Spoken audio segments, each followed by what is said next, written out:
Accidents can be life-changing, no matter how careful you are. But with Gingras, Thompson, and Wachs, you're not alone. For decades, they've been fighting for the rights of people just like you. They'll let you focus on your recovery while they handle the legal complexities. If you or a loved one has been hurt or killed due to someone else's negligence, contact them now. You may deserve compensation. All into it, Gingras, Thompson, and Wachs, GTWlawyers.com. The Shaw 101 FM, WAUK 540 AM, Wisconsin's home for rational talk radio. If you're living with chronic pain and have yet to find relief, Select Pain Care of Milwaukee may be able to help. Select Pain Care specializes in helping those that have had their pain for more than 6 months and have tried 3 or more healthcare providers with minimal relief. Find out if Select Pain Care can help you. Call 414-939-5045. That's 414-939-5045. Or log on at selectpaincare.com.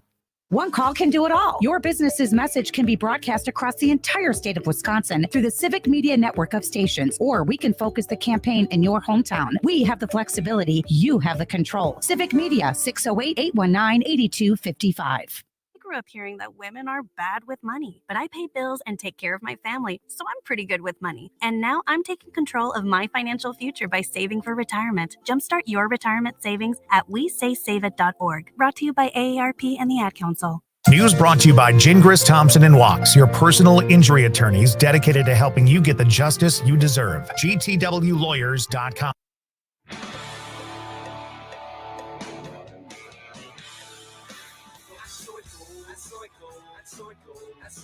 It's great to be here to speak directly to the woke mob.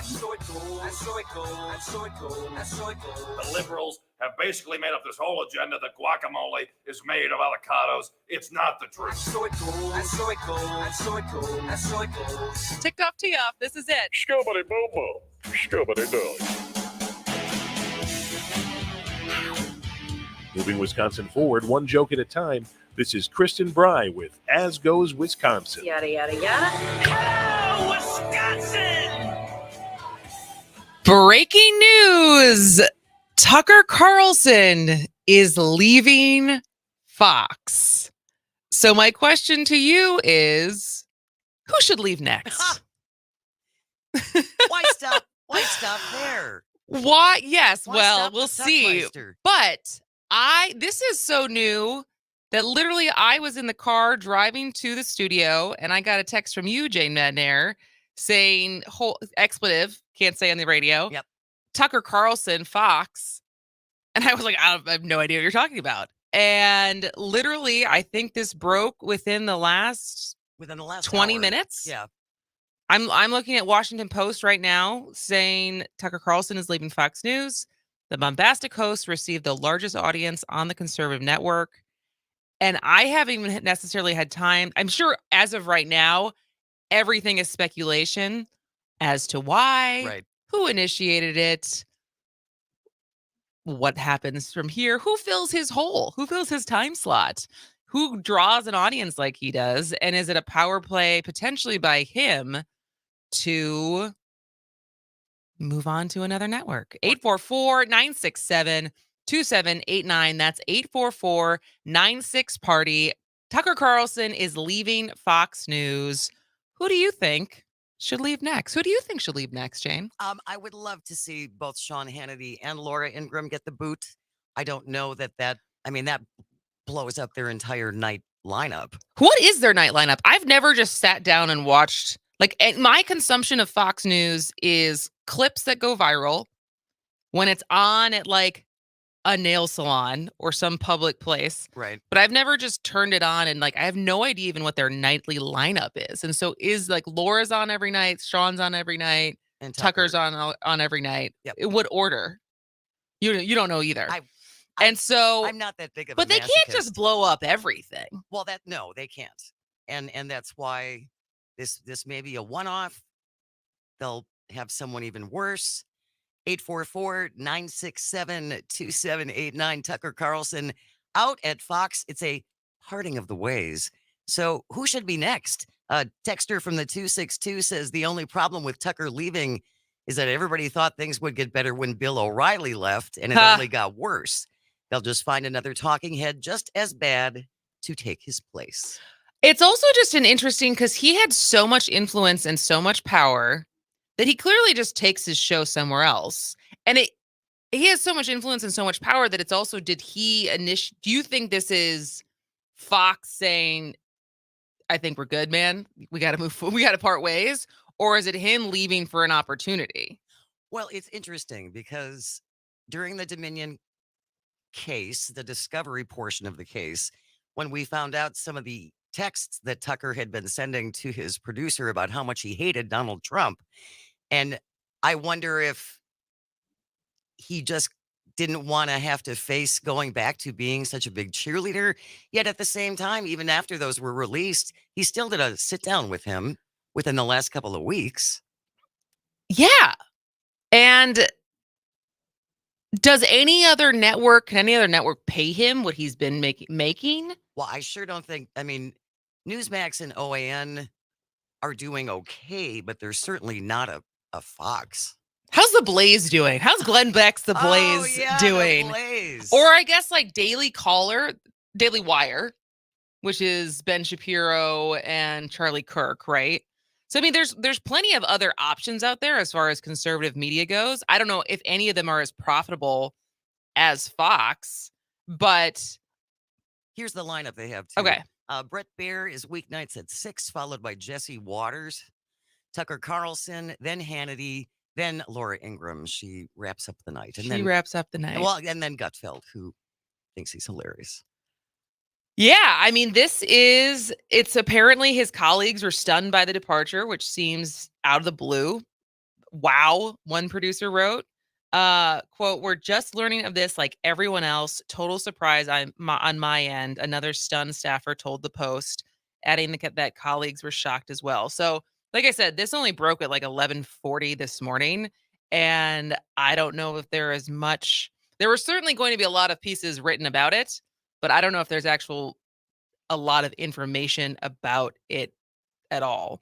But I'm as interested as far as because was Tucker's ratings, I should know this, but as far as, I just don't know, like the ratings game, as far as like the 262 said on the text line, 844-967-2789. If Bill O'Reilly, when he left, did Tucker fill that hole, or was Tucker already kind of his own thing? Because Tucker's been around for a long time with his bow ties and his crossfire, and that's how he started. Yeah. And so, and what is Bill? I don't know what Bill O'Reilly's around. I think he was doing something. There's a new one that I think he's still doing stuff too, but who knows? I mean, I don't know. Maybe he just magically goes into the ether and we never hear from him again. Oh, that's not going to happen. I highly doubt it. That is not going to happen. He might run for office. Oh, wow. That would be Seriously, he might run for office. A Trump Tucker 2024 primary? Because now it seems like DeSantis's, everything I've heard so far, DeSantis's campaign's kind of unraveling. And he was in Europe, just got to Europe. He's doing a trip to Europe. If I was a Florida taxpayer, I'd be watching what Ron is spending our taxpayer dollars on, because he's been on this book tour. But someone asked him this morning whether or not he was going to run, and he is just a bad speaker. He's just not a good off-the-cuff speaker. But there's also all these stories coming out that he's also just not likable, that anyone who likes Ron DeSantis basically hasn't actually met him in person yet. And I don't think he's going to win on this Disney thing as far as how that's all going to play out. I don't even mean just legally. I just mean even in the opinion of the court of public opinion, I don't think he wins. So then maybe Tucker magically appears in the primary as another celebrity option. And what chaos and circus would that unfold? But I can't wait to hear more information about this. And I don't know, it's interesting to think of who fills in, if there's somebody from the ranks that gets pulled up. or if it just, I don't know. This is wild news. But one of the things I really wanted to start with this morning, well, what we were planning on starting with this morning, which we're still going to get to in this first hour, is, are you afraid to go to Milwaukee? I know this show plays statewide. We also play, throughout the suburbs, but even for people who live a drive away from Milwaukee, are you afraid to go to Milwaukee? So we're going to talk about that this hour as well. But yeah, I am very interested. Who do you think would replace out of the lineup we said? Do you think someone gets bumped up from the main nights? Well, it's not going to be Brett Baer because he actually tries to be credible. So I don't know. I don't know who's waiting in the wings. Texter from the 608 says, if you bought anything from Tucker Carlson, you are a sucker. That Smartmatic suit and the producer's info must be incredible. Fox is scared to death. Tucker had the highest ratings on the network, and now the right-wing bubble will implode because there's not one single source for these people to run to. But do they follow? Another question that'll be interesting is, do they follow him? And if he starts up something on his own? Well, if he starts up something on his own or he goes to another network, like, I always think it's interesting in big,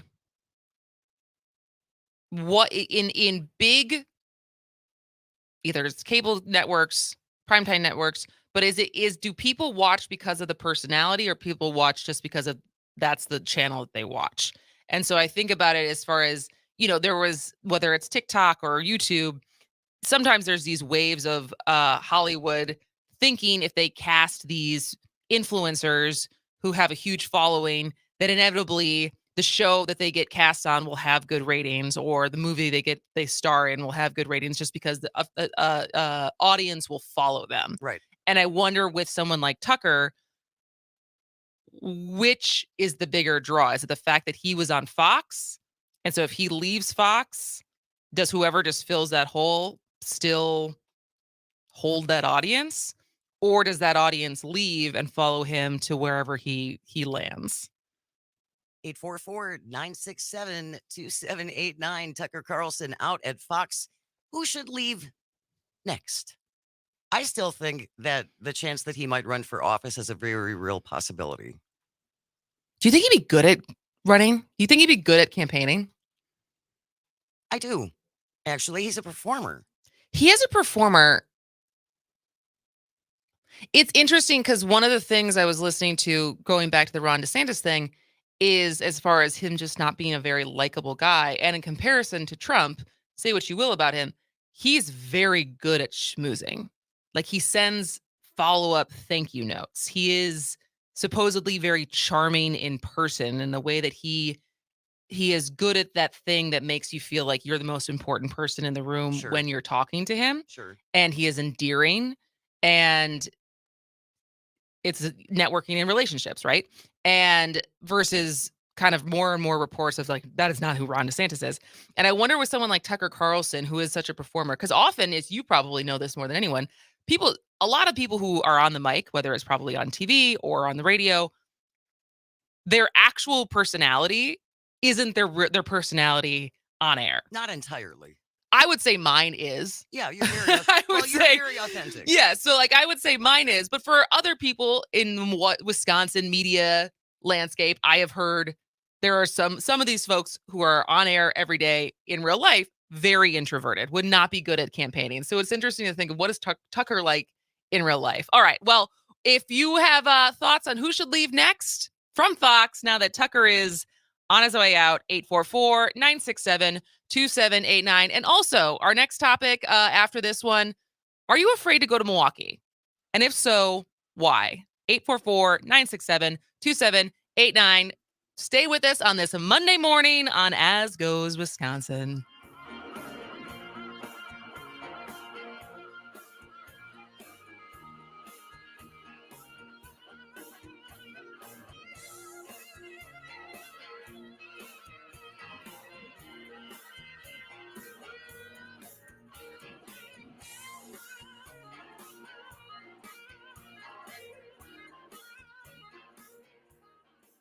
Everyone deserves freedom over their own body.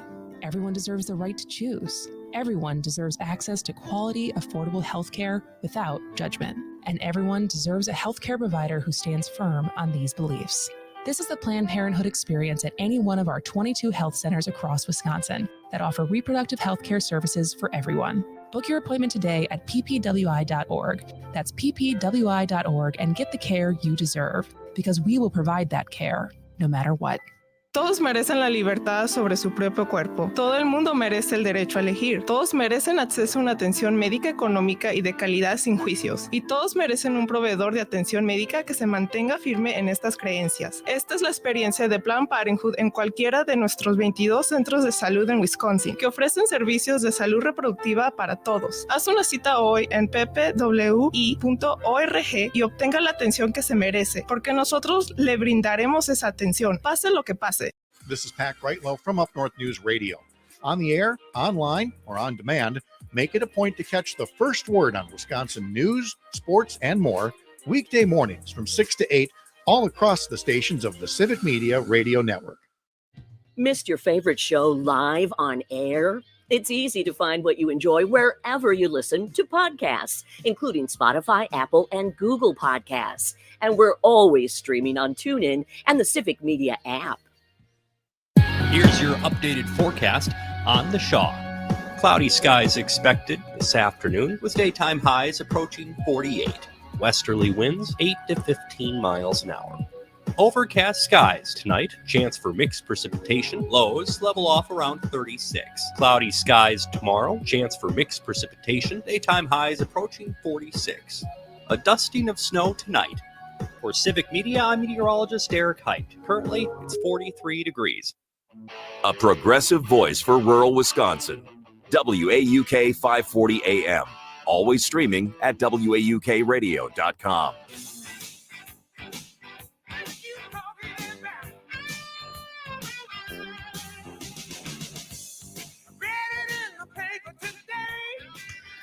Are you afraid to go to downtown Milwaukee?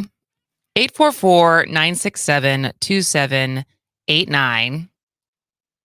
Whether it's driving, whether it's crime, whether it's just parking, which maybe you're not afraid of parking, but if you don't live in Milwaukee, and I'm talking about downtown, I'm talking about Fiserv, I'm talking about Central Library, I'm talking about Public Market, I'm talking about the downtown area, not just any parts of Milwaukee, because Milwaukee is big.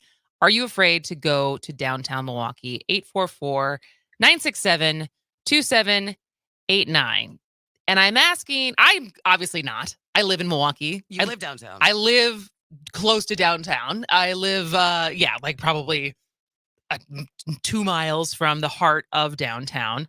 I have almost only in my entire adult life lived in big cities. I've lived in Los Angeles. I have lived in, I don't know if Berkeley is a big city, but San Francisco, New York, and now I live in Milwaukee. And Milwaukee is small compared to those. And I never feel unsafe, really. And that might be part of my personality, but I just don't have any thought. I mean, I don't think twice about it. Doesn't cross your mind. So when I saw this story, I think similar to a lot of other people who live in Milwaukee, I very much rolled my eyes. And my first instinct was to want to mock some of these parents, but that doesn't help anything. And I want to being as judgmental of them as they are being about downtown Milwaukee doesn't help the scenario. So I thought, let's actually have a conversation about it. And I would love to hear from people who don't live in Milwaukee. And you don't have to live in the suburbs of Milwaukee, because I mean, we've given Brewers tickets away of people who live in Rib Mountain and people who are making long drives to get to Milwaukee. I remember meeting, this was up like Northwest Milwaukee 2020. I mean, Northwest Wisconsin 2021. We were up at my aunt and uncle's cabin near like Hayward and up there. And we were driving back and the Bucks were going to go to the finals. And we were at some tiny little diner, and there was probably an 18-year-old young woman who she and her friends were driving from Northwest Wisconsin to go to Milwaukee. And and she wasn't scared. But I'm bringing this up because not once, but twice over the weekend, CBS 58 ran a story about New Berlin West and their pre-prom photo shoot that was raising concerns for some parents.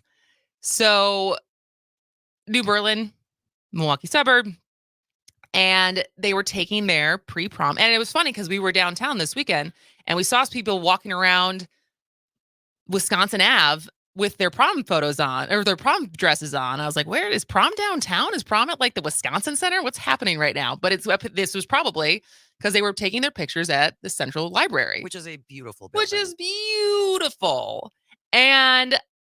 But then there were, so do we have some of the clip of the story? This was from Vox. But no, CBS 58, right? The clip from the... Oh, I have a okay. So CBS 58 covered this, and so basically it was the parents were on heightened alert because they are nervous about crime numbers downtown. And they covered this not once but twice, which I thought was interesting. And I think there's a criticism as far as why was this news in the first place? But I would love to hear from you. Are you nervous to go to downtown Milwaukee? 844-967-2789. We have Rob from the Rapids on the phone. Hey, Rob, thanks for joining us. Goes Wisconsin. What do you want to say? Good morning, ladies, and great show. Appreciate it. I lived in Milwaukee for 42 years before moving out to rural Iowa and then in the end, rural Wisconsin. I live in Port Edwards, which is a suburb of Wisconsin Rapids. We all know that dearly, wonderful town. And I don't consider Milwaukee they shouldn't have anything to be ashamed of. They have the same issues that any large city, any large metropolis has. And I don't know the statistics, but I would guess that a community like Wisconsin Rapids or perhaps, Burlington or whatever, they probably per capita have similar statistics as the big cities. But, you've got a concentration of a lot of folks that are low income in Milwaukee, as does Chicago, as does New York, as does Atlanta, on and on and on. And I think it's a wonderful town. I have relatives there. I do enjoy going back there. I'll be blunt. Going downtown in any large city really is crummy because of cost, logistics, parking, the drill. Yeah. Okay. If you live there, you can commute with buses and gee, I wished we would have had a commuter train, but I guess that's not going to happen anytime soon. Never say never, Rob. Yeah. Well, I'm a train guy. I really am. Yeah. I don't care if it's flying. I love trains. But that being said, Milwaukee has nothing to be ashamed of. It's a great community, cultural melting pot, beautiful parks and lakefront and restaurants and cultural. And you want to go listen to music. It's just an amazing place. And then looking at the big cities, they're cheap, right? You can't beat the costs in Milwaukee compared to Chicago or any of the bigger towns. So Milwaukee should hold their head high. Throughout the years, good, bad, and different, they've sullied the crummy stuff thrown at them by one of the neighboring counties where I think you ladies are probably sitting right now. But all that being said, when they want to go see a National League game, where do they go? Milwaukee. Yeah. When they want to see great art and music festivals, where do they go? Milwaukee. Why? Because it's a cool town and it's got great stuff. We should get you to be on an ad, Rob. This is a great promo for Milwaukee. Seriously, you need to be the unofficial ambassador for Milwaukee, Rob. We're coming up to a break, so we got to catch it loose, but we're going to keep this going. Yeah. 844-967-2789. Are you afraid to go to Milwaukee? We'll be back in a minute.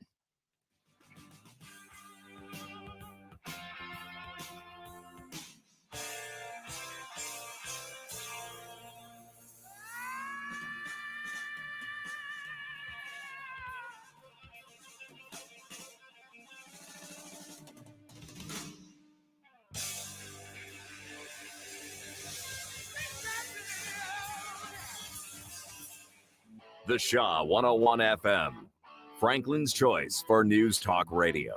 Streaming 24/7 at WAUKradio.com.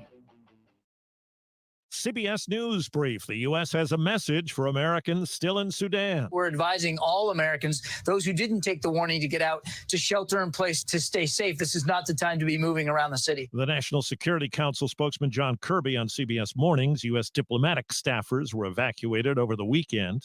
Former police officer Kim Potter has been released from prison. She shot and killed Dante Wright during a traffic stop in Brooklyn Center, Minnesota in 2021. She said she mistook her handgun for her taser. Reporter Pauline Lee. Potter will actually head to Wisconsin to serve out her remaining 8 months under supervised release, which is part of an agreement Minnesota has with states around the country. CBS's Jill Schlesinger on the new bankruptcy filing from a troubled retailer, Bed Bath & Beyond. The chain expects to close all 360 of its Bed Bath & Beyond and 120 Bye Bye Baby retail locations. CBS News Brief. I'm Steve Kathan. News brought to you by Gingras, Thompson & Wachs, your personal injury attorneys with over 35 years of experience. GTWlawyers.com. They're all in to win. For Civic Media News, I'm Terry Bell. Here's what you need to know. Flooding is a concern in river communities in southwest Wisconsin. The Mississippi River in La Crosse has hit major flood stage and should get higher. Several streets are closed in Prairie du Chien. In Grant County, people are having to evacuate their homes. There's a hearing set for a Madison courtroom on May 4th challenging Wisconsin's restrictive abortion law. The state Justice Department plans to argue more recent legislation leaves the 1849 ban unenforceable. We've argued that those recent laws impliedly repealed the 1849 ban. We've got really strong arguments. That's Wisconsin Attorney General Josh Call on WISN TV's Upfront program. The case is expected to go all the way to the state Supreme Court. In sports, the Bucks try to pull even in their playoff series at Miami tonight. The Brewers host Detroit. I'm Terry Bell, and this is Civic Media News. Think you'd like working with us at Civic Media? We're having fun and moving fast to preserve hometown radio across Wisconsin. If you have the right skills to join our team, let's talk. Civic Media is a proud equal opportunity employer committed to diversity and inclusion, along with the growth and development of all current and future employees. If you're interested or are part of an organization who wants to know more, go to our website, civicmedia.us, and click on the Careers tab. High pay with excellent benefits? Check. Fair treatment and safe work conditions? Check. A paid training program? Check. Check all of your career boxes with the International Union of Painters and Allied Trades of District Council 7. Experienced industrial painters and drywall finishers needed now, or become an apprentice. Call Tom Coyne at 262-488-4839 today. 262-488-4839 or go to iupatdc7.com. Hey, this is Jim Santel. I am the host of Morning Cannolis. Every single Saturday morning from 9 a.m. to 11 a.m., we talk about the major stories in law, in government, and the aspiration for justice in America. Delighted to have you join, call in, and be a part of our discussion right here on the networks of Civic Media. Up North News Radio is Wisconsin's new choice for progressive talk about important state issues from the team that brings you the news through social media, newsletters, and here on the radio. I'm Pat Kreitlow. Join me weekday mornings from 6 to 8 a.m. Picture controversy. Students planning to take their photos tomorrow in downtown Milwaukee. But that decision has some parents concerned. CBS 58's Michelle Fiore explains why. Prom night lends itself to the pages of our memory books. But this year, this beautiful space where New Berlin West students plan to take pictures to remember the event is stirring up controversy. The students get their information through this Instagram page. Students' initial plans to meet up at the Berner Botanical Gardens got changed to the Milwaukee Central Library due to a rainy weather forecast. On Wednesday, we get a notification, one of our kids sent to us that the official location had been changed to the public library. The library is at 9th and Wisconsin. Just last week, a bus leaving the Morgan Wallen concert at 35th and Wisconsin got caught in the middle of gunfire.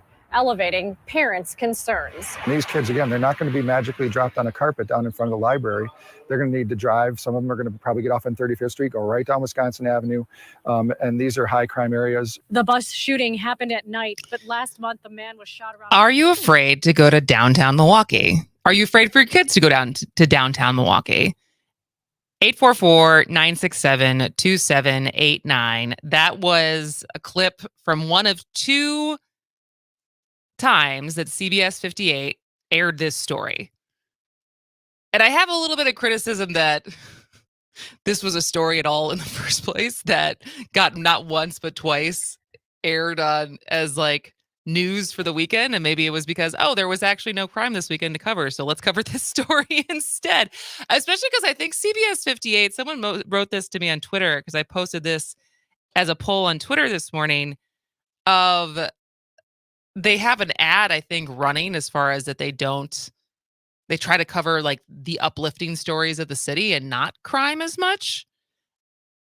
And I guess this isn't actually, I mean, it's kind of like subversively talking about crime that happens, but more highlighting suburban parents and their fear about their kids going to take pictures. It's what's funny is because then the follow-up to this is nothing happened, right? They took their pictures. Everything was fine. Everything was fine. There was, it's a bunch of white kids taking pictures in their dresses and like the parents have their phones out and everyone's having a great time and the central library is beautiful.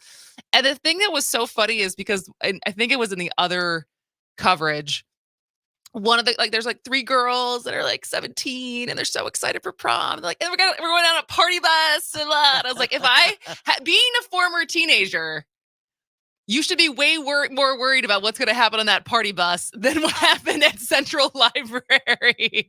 Because that's all I was thinking about. I was like, someone's stomach's getting pumped tonight. Like, that's what you should be more worried about than sending your kids to Central Library in a massive group of people in the middle of the day. And yet, this was a thing. And it just made me think in general. I don't think any of us who live in Southeast Wisconsin, but even Wisconsin in general, are immune to the news coverage of Milwaukee and even of Chicago. Sure. And the crime that happens without context, and lets that sway our opinion of that place to the extent that we don't want to go, we don't want our kids to go, and we deprive them and ourselves potentially of all of the incredible things that there are to offer by going downtown and taking advantage of all the stuff that is happening in Milwaukee. And like, one of the things I do for CW18 and My 24 is we do these like coming up this weekend, like what's happening in Milwaukee. Sure.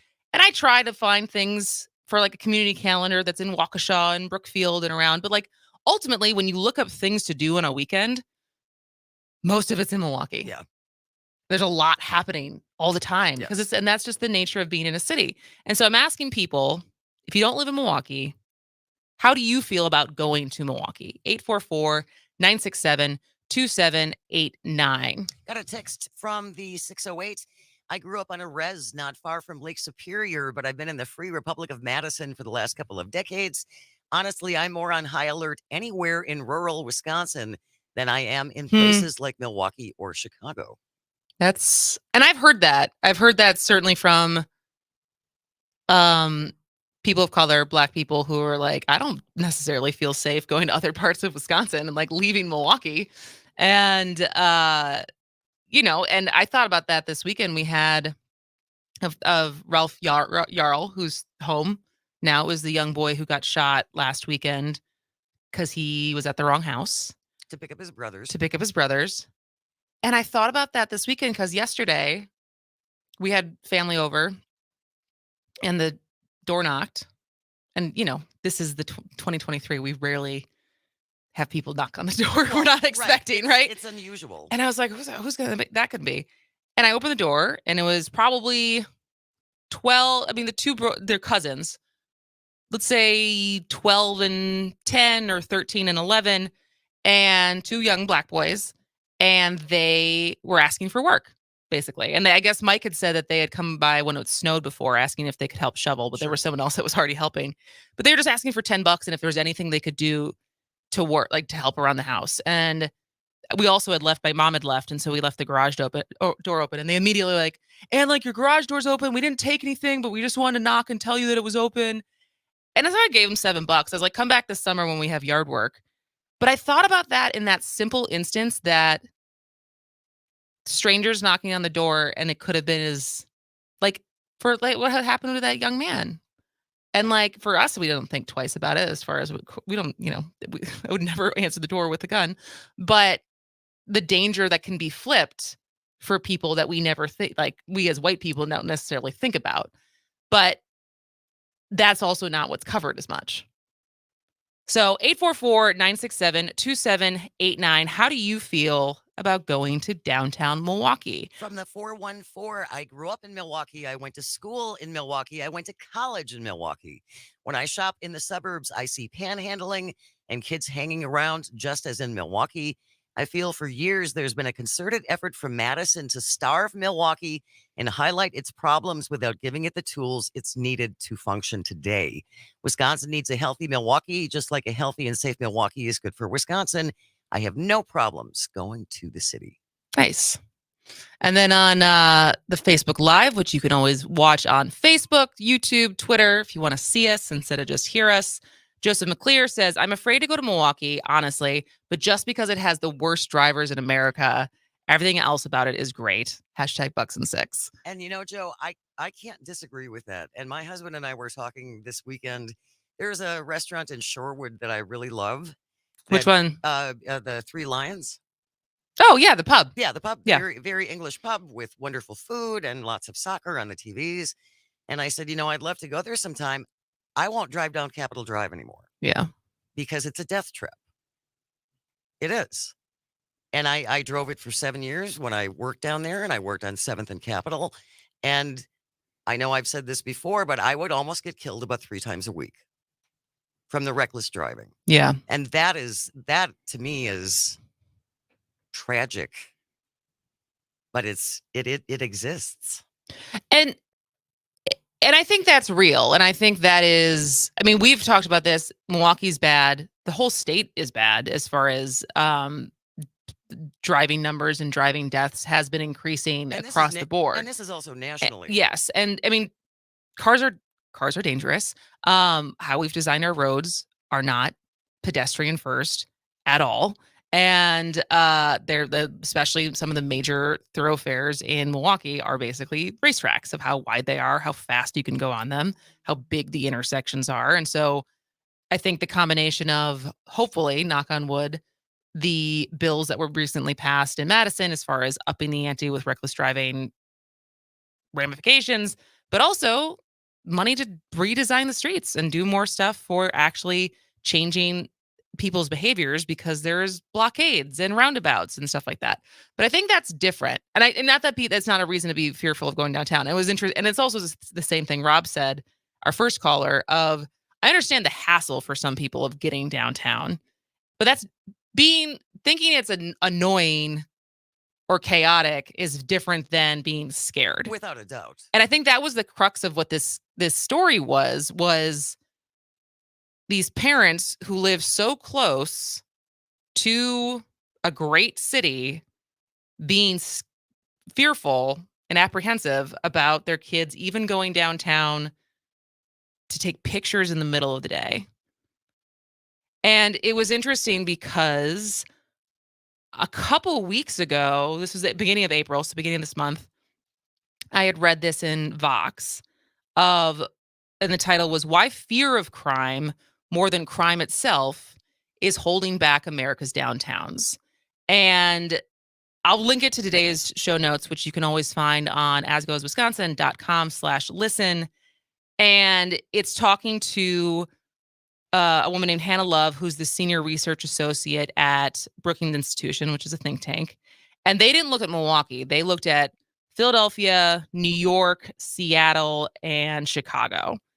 And what they found was, there's this difference between what we interpret and what is true. And that in those 4 cities, the crime levels while the crime levels citywide had gone up for both violent and property crime, which they separated, the crime downtown was stable, if not less. And granted, that's not necessarily how, when you hear something on the news and you don't live in that part of that city, you identify as which part of town things are happening in. But the issue being, people just hear one thing that happened in Milwaukee and sometimes put that blanket anywhere in Milwaukee could be dangerous. Right. And again, they didn't look at Milwaukee itself, but 4 other major cities.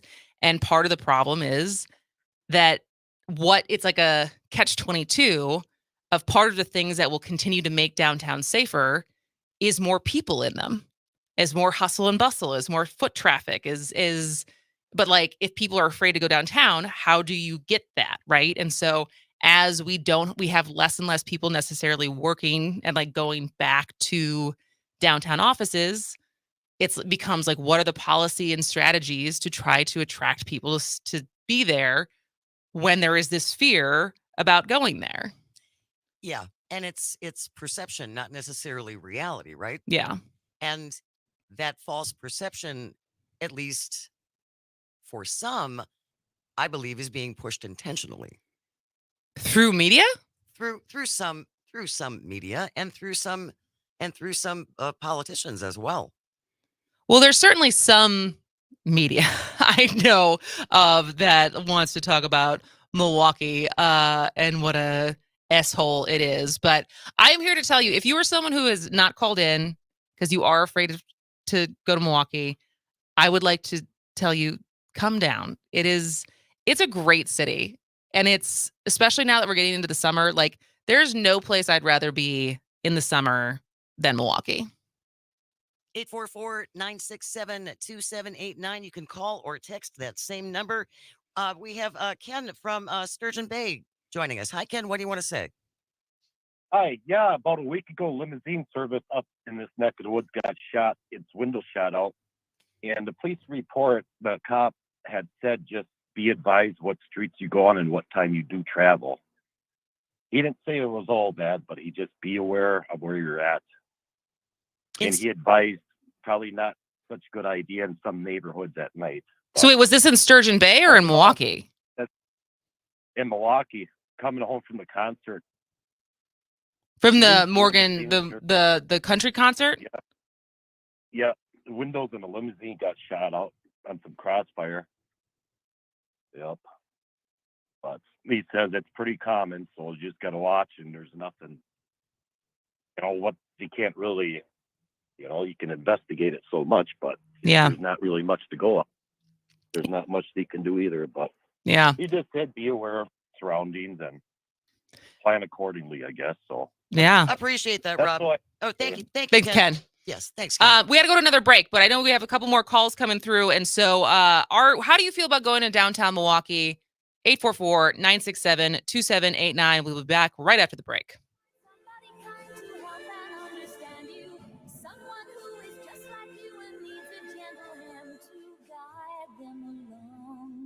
So maybe I'll see you there. We can forget all our troubles, forget all our cares. So go downtown. Things will be great when you're downtown. Don't wait a minute more. Downtown. Everything's waiting for you.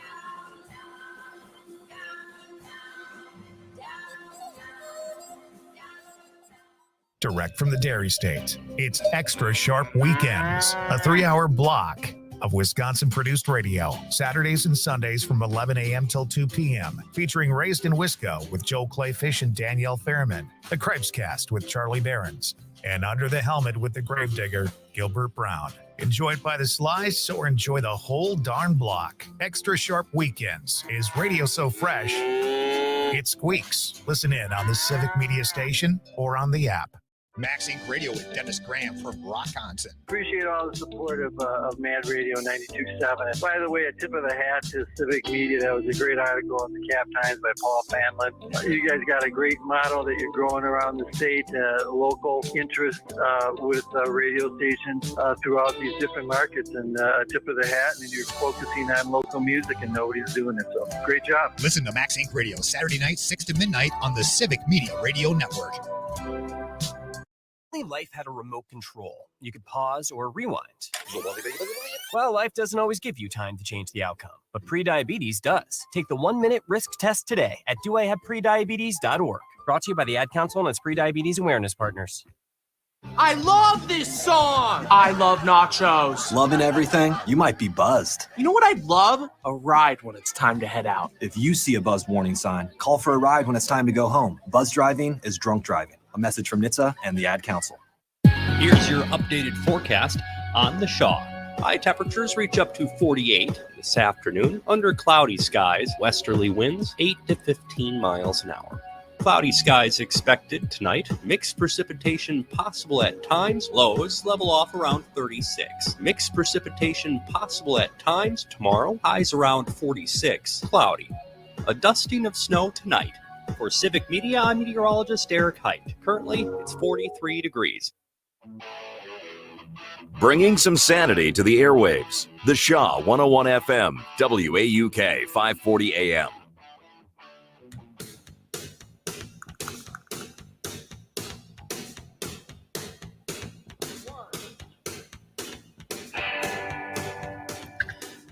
Are you afraid to go to downtown Milwaukee?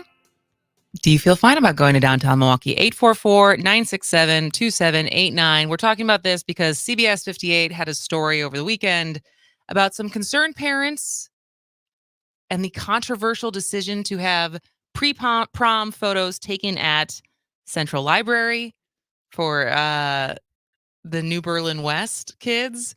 And my reaction as a urban dweller and Milwaukee resident was to roll my eyes, but then I wanted to be fair because that doesn't solve anything. It's just to make fun of people for their predispositions and have a conversation around it as far as like, what are your predispositions around Milwaukee? Because sometimes it's not your fault as far as what is the media and what is the narrative that's being fed to you.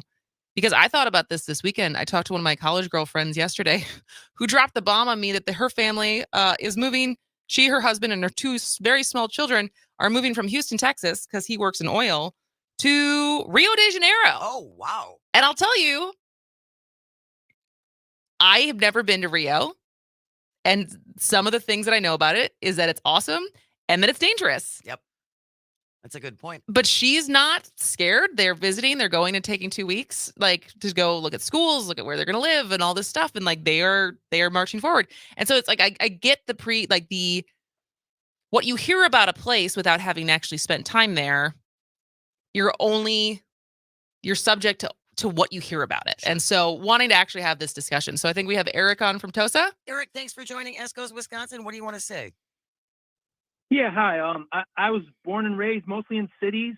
Spent most times in actually the quiet and vast emptiness of rural areas are kind of frightening at times, especially if you're driving through at night. And I like to say that the story that you ran briefly on the kids from let's be clear, New Berlin, is kind of the conditioning, that Wisconsinites, mostly white Wisconsinites, go throughout your life. That's an example of the conditioning we go through in our life and why Wisconsin struggles to evolve, because we keep seeing these things and hearing these things. And to think that these ads, because it's a CBS thing, it'll get picked up and aired in some of the affiliates out in the boondocks. And so they'll see it out there and they'll be like, oh yeah, that's why I never go there. I'm never going to go there. And to those folks, seeing something on Milwaukee is like Orson Welles doing The War of the Worlds, because they have no idea what it's really like. Is it real? Is it not? That it suspends belief for them. So I think it's a lot of narrative and it's a lot of stereotyping, and we quote unquote, a lot of us fall for it. Yeah. Thanks so much for the call, Eric. but what's interesting was, at least in the way that the story was covered, the kids had no problem. Yeah, it wasn't them. They were like, I don't want to be afraid to go downtown. In like, at least, I mean, and granted, in the limited coverage they could have of this, the people that they interviewed were the people who actually went downtown.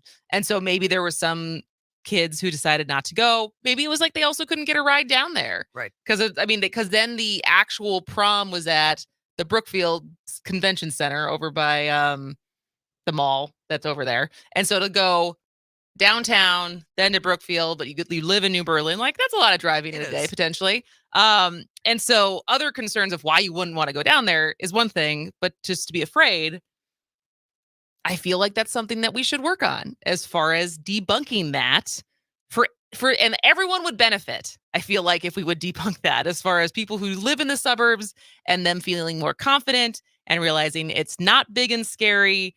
And as Eric just said, exposing your kids to all of the different things that are available down there and feeling like that they can navigate. Because some of them, what are you going to do if your kid decides to go to DePaul in Chicago or Marquette or NYU or, any of the universities that are in a big city, and like they have to learn how to navigate public transit and deal with people and like not just drive from location to location like you do when you live in the suburbs or you live in rural areas, right? And so the exposure is not a bad thing. But it's funny that you say that, though, and you're absolutely right. My hometown when I was growing up was 8,000 people. Yeah. And I went to the University of Minnesota in Minneapolis. I'd never taken a bus. Yep. I was afraid of the bus drivers. Were you really? Yes. What do you think the bus drivers were going to do? I don't know. They're going to yell at me if I put my money in wrong or something. And bus drivers, by the way, for the most part, are really lovely, helpful people. Yes. But I didn't have any exposure to that. We would come into Milwaukee every once in a while from an hour away. But exposure before you're like 18, 19 years old is probably a good idea. Well, and it's also so much about like learning to be self-sufficient. And some of the, like, there is something about being a city kid and being able to navigate and know more about your surroundings and not kind of live in this like little cloud of security that your parents have provided you. And then it's a real shock when you get out into the real world, unless your parents continue to keep you in metaphorical bubble wrap all the time. So, before we close out this first hour, because in the next hour, we are going to be talking to Erica Olivier and Christina Drain, who are both representatives from Milwaukee, the Milwaukee's Department of Health. And we're going to talk about the BOMB Doula program. Also, and I'm really excited about this because those are not two words you would necessarily hear together. No, not at all. And so it stands for the Birth Outcomes Made Better Doula program. So we're going to talk about that with them. And then at 12:30, we're talking to Dr. Ben Weston, who is Milwaukee County Chief Health Policy Advisor, about opioid harm reduction and prevention strategies. But before we bookend this hour, not only is Tucker Carlson leaving Fox, we don't know if that is his choice or their choice, but one choice that was made for him is Don Lemon has been fired from CNN. Oh, wow. What if those two got a show together? Crosswise. Man, talk about the egos. How much do you think they're both angry that they're going to be competing on what's trending on Twitter between Don Lemon's ego and Tucker Carlson's ego? Who's the bigger story that they're leaving their network? They'll cancel each other They'll cancel each other out. All right. We'll be back after the top of the hour news. This is As Goes Wisconsin.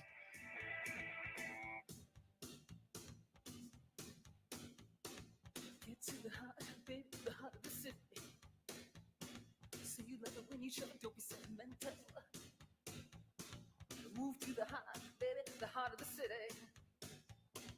This is where the future lies beneath the burning sulfur skies. Come on! Come on! Come on! Come on!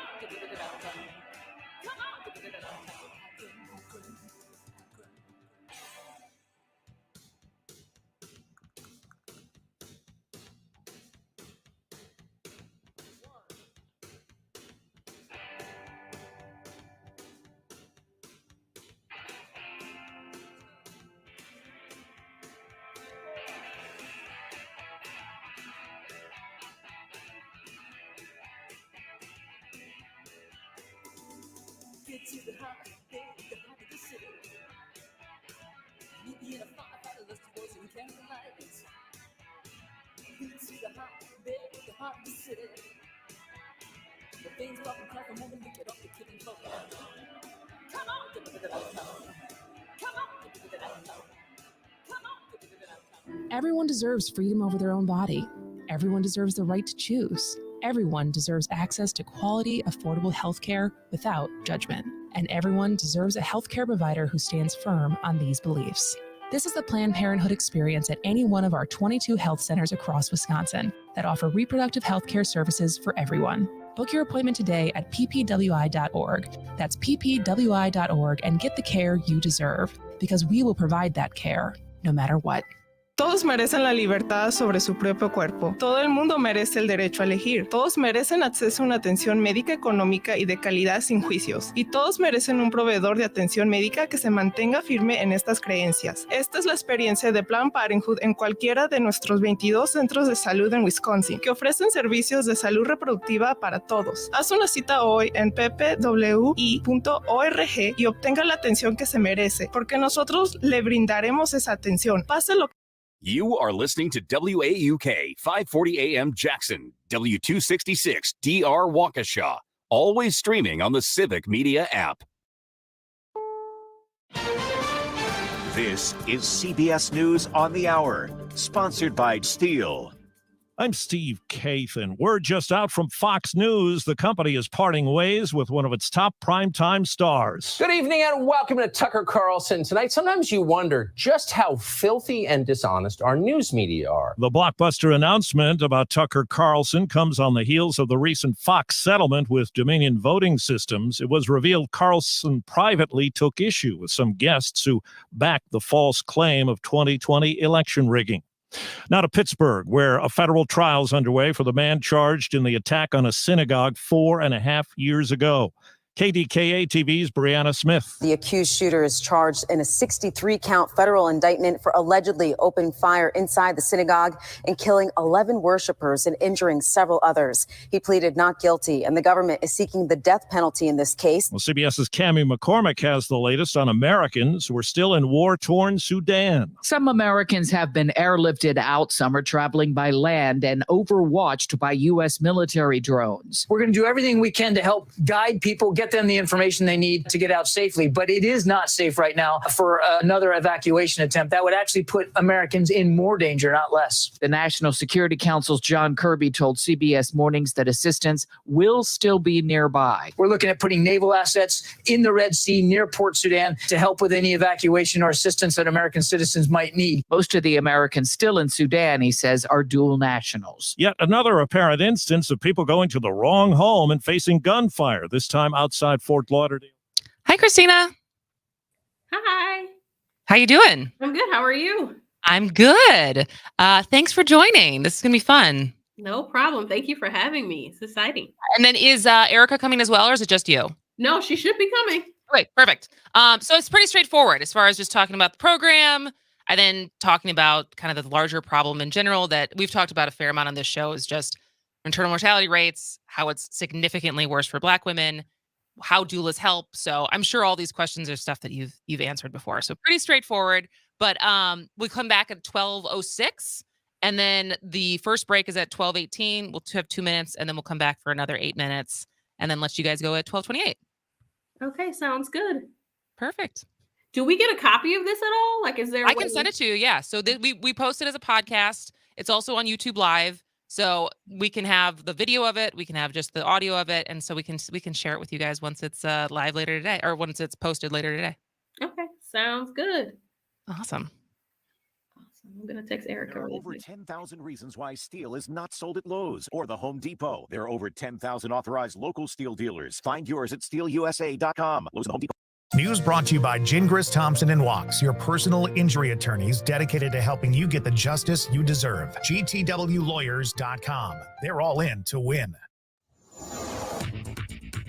For Civic Media, I'm Jane Matnair. Here's what you need to know. A bipartisan measure by Wisconsin lawmakers would change the criteria needed to expunge criminal records. Under current state law, someone can ask a judge for expungement only if the crime was committed before they turned 25. The new measure removes the age limit. The bill, sponsored by Republican State Representative David Stephan of Green Bay, makes certain crimes like stalking, violating a restraining order, criminal trespass, criminal damage to a business, and traffic offenses ineligible and does not apply to felonies. In order to apply for expungement, a year must pass after completing the sentence, as well as paying outstanding court fees or restitution. Gas prices are down almost 9 cents in the last week. The average gas price across Wisconsin is $3.44 a gallon, 21 cents higher than a month ago, and 40 cents per gallon lower than a year ago. I'm Jane Matnair. This is Civic Media News. Accidents can be life-changing, no matter how. Hi, Erica. Hello, can you hear me? I can hear you. You look great. You sound great. And it last name's Olivier? Yes. Perfect. So I just told Christina, so the first segment goes into, we'll come back in about 2 minutes, and then it goes until 12:18, 12:19.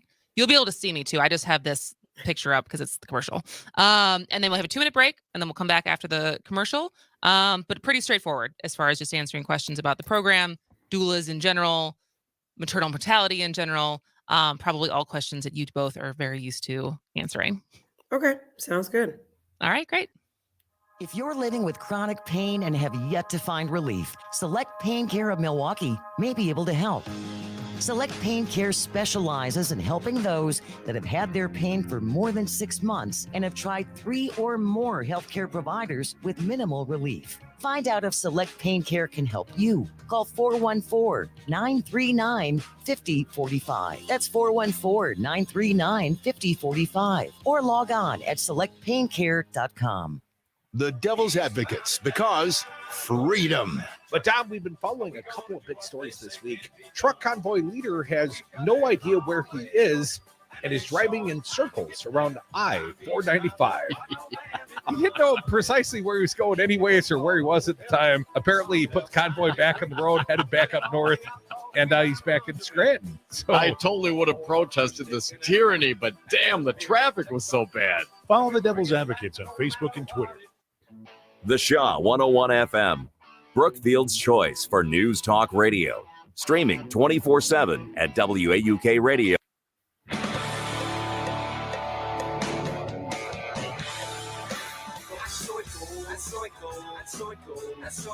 Everything is on demand now. But there's something about that appointment watching of HBO that's still there. It's also called the art of the tease, and that's how they get you. Trying to think, what's my tease for tomorrow? Kristen sets herself on fire. Tune in at 11:20, and then we'll tell you why. Boom. Moving Wisconsin forward, one joke at a time. This is Kristen Bry with As Goes Wisconsin. Yada, yada, yada. Hello, Wisconsin! Welcome back to the noon hour of As Goes Wisconsin. I am Kristen Bry, your host. She is Jane Matnair. And maternal mortality in the U.S., in Wisconsin, not great. Not great at all. It rose sharply. Maternal death rates rose sharply in 2021, and experts worry that the problem is only getting worse. And both in Wisconsin and nationally, Black mothers and babies face higher rates of morbidity and mortality than their white counterparts and have for a very long time. And so our next guests are 2 women who are working on that problem specifically in Milwaukee with a program called the Birth Outcomes Made Better, or BOM, Doula program, which is part of Milwaukee's Department of Health. And so we are joined by Erica Olivier, who's the director of the department's Maternal and Child Health Division for the Milwaukee Health Department, and program manager for the BOM Doula program, Christina Drain. Welcome to the show, ladies. Hello. Thank you for having me. So I guess how would, since you're the program manager, Christina, let's start with how would you describe the BOM Doula program? Well, that's a good question. My first thought would be we're the bomb, right? So our program is awesome in the fact that we provide free doula services to anyone who lives in the city of Milwaukee. As long as you're a Milwaukee resident and you're less than 30 weeks pregnant, we're here to serve you. So I love the fact that our program does not take into consideration what type of insurance you have or your income or even your language. We are receptive to anyone who lives in the city of Milwaukee. And I think that we have a good dynamic in the team, that we have that team, right? Because most people in our work of doula work don't have that backing, that support that we have within one another. So I think that's what makes us unique. Christina, can you what does a doula do? Okay, so a doula is a person who is there to support the birthing family because we're there for more than just mom. We are there to support them physically while they're actually in labor and delivery. We're there to support them spiritually and emotionally, and that happens prenatally, also while in labor and delivery, as well as postpartum. So that's a nice way to just sum us up into one. And this is maybe for Christina or Erica. What is the difference between a doula and a midwife? Because I think sometimes people confuse those two things. Okay, so a doula is a non-medical professional. That's the easiest way to explain it. And the analogy that I typically use is a midwife is equivalent to like your medical provider, your OB. But us doulas are more so of that supportive, non-clinical, non-medical, so more so like a nurse. That's the analogy that I typically use to make it seem simple. That makes sense. And so it's like you're not necessarily the one delivering the baby versus a midwife would be delivering the baby versus you advocating for your client. Is that how you would refer to the people you work with? Exactly. So yes, we are there to advocate and also translate because sometimes in the medical field, things can get misconstrued, misunderstood. They talk in a little bit of a different language. So we're there to make sure that the family understands exactly what's happening and be of support to them and the medical team, honestly. Because that is the thing I have to imagine is the amount of you don't know what you don't know. And especially if it's your first child, just the questions and how much to push back and what to ask. And so having someone who, if you're a first-time parent, whether you're doing it on your own or with a partner, not knowing what to even ask for. And so the advantage of having someone who's done it a lot just because this is their job and not always and pushing back because sometimes, the medicalization of childbirth is a thing. And so in being in the hospital and people wanting to move you through the hospital, I'm sure there is sometimes the doula's best interest of trying to protect their client is a little different than hospital staff. Is that a fair assumption? Yes, you're absolutely right. Yep, we're there to help slow down. That's what we do a lot of the time too. Slow down, make sure everything's understood before moving forward. So yes, you're absolutely correct. Awesome. So I guess with the BOMB program, what are some of the objectives of the program since it started? I could probably jump in on that one. So the program was launched in 2019.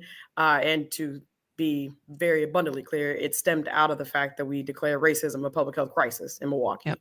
So, coming from that, it's really how do we do a good job of offering all options to birthing people, alternatives from, typical, I'm using a lot of air quotes, westernized medicine that might not be a good fit. How do we really ensure that they have all their reproductive options? How do we make sure that they have accessible cares, resources, protections, understanding of their rights? How do we make sure that whatever those social determinants of health and what they look like in that family are really truly reflected and individualized? Because, there's different levels of trauma, there's different levels of gaps in the community resources that we really try to be cognizant of, and particularly how does racism play into all of that? So, that's like a really big way to summarize it. But, and the other pieces too, which I think makes the BOMB program unique, we try to partner a lot more with the hospital systems and clinics and whatnot, and anybody that has hands on birthing people, honestly, to say, we're not your adversaries. How do we make, kind of curb the myths of what, a doula is in the eyes of, your typical medical provider? Because honestly, we're partners and we're trying to be, and trying to say, like, there are gaps that exist. Clearly, infant mortality and maternal morbidity are showing us blaring statistics that Black babies are dying exponentially more. Black mothers are dying exponentially more. And there's something that you're not doing. And we know what our history in medicine, our history in society, in economics, in housing, in every space of a person's life is impacted by racism. And doulas have a very intricate knowledge of that, in addition to spirituality and culture and all these things. So, we really honed in all of that and trying to do our best job to meet our clients where they really are at. We're talking to Erica Olivier, Director of the Department of Maternal and Child Health Division of Milwaukee Health Department, and Program Manager of the BOM Doula Program, Christina Drain. And I guess, Erica, you just touched on it a little bit, but I feel like every couple months we see that stat, whether it's in Wisconsin, Milwaukee, or nationally, of how much more dangerous it is to be a Black mother. And being a white mother, being a mother in general right now for the resources that this country has is embarrassing. But even more embarrassing is what the disparities between Black and white birthing mothers are. And so they probably could write an entire book on this, but as far as to make it kind of digestible for people who are listening right now, like what are the big things that contribute to those stats?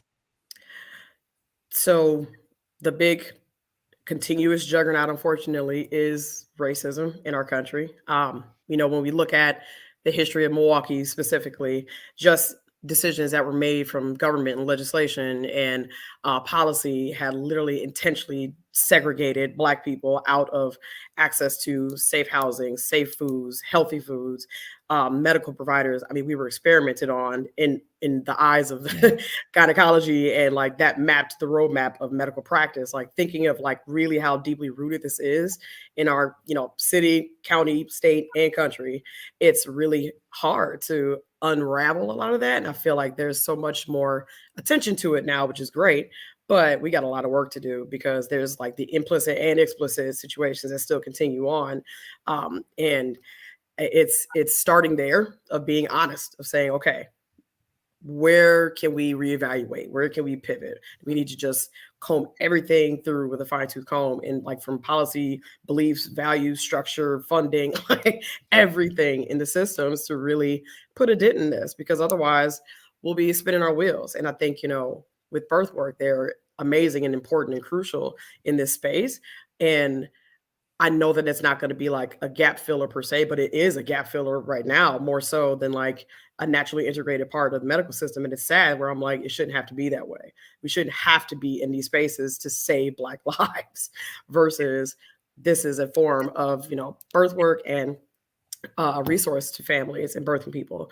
The other pieces too, there are just risk factors that come with different races, genders, ages, demographics of sorts, that we really just have to do a better job of paying attention to and looking at the person as a whole person, and not just treating on an acute basis, where I'm like, if somebody's coming in and they are, have we screened for how were they with their prenatal care? How are they smokers?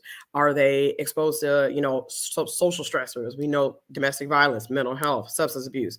What kind of birth control have they been offered or even aware of? Are they obese? Are they there's so many factors that we have to do a better job of like vetting out, so that we can do the best job of really providing a comprehensive approach to care. And that's not just with birth work, that's everything. So, yeah.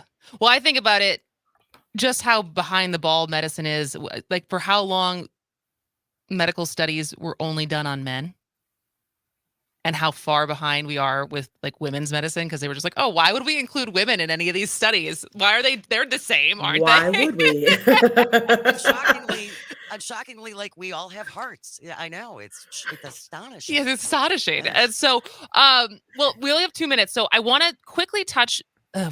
We'll squeeze it in, and then if we have to answer the full question, we'll come back with it as well. But Christina, in the light of different programs that are being capped, whether we're talking about unemployment or Medicaid and like all these things like criteria you have to fill, or jobs you have to have, or you can't make too much money. Why was it important for this to be a program that's available to any Milwaukee resident?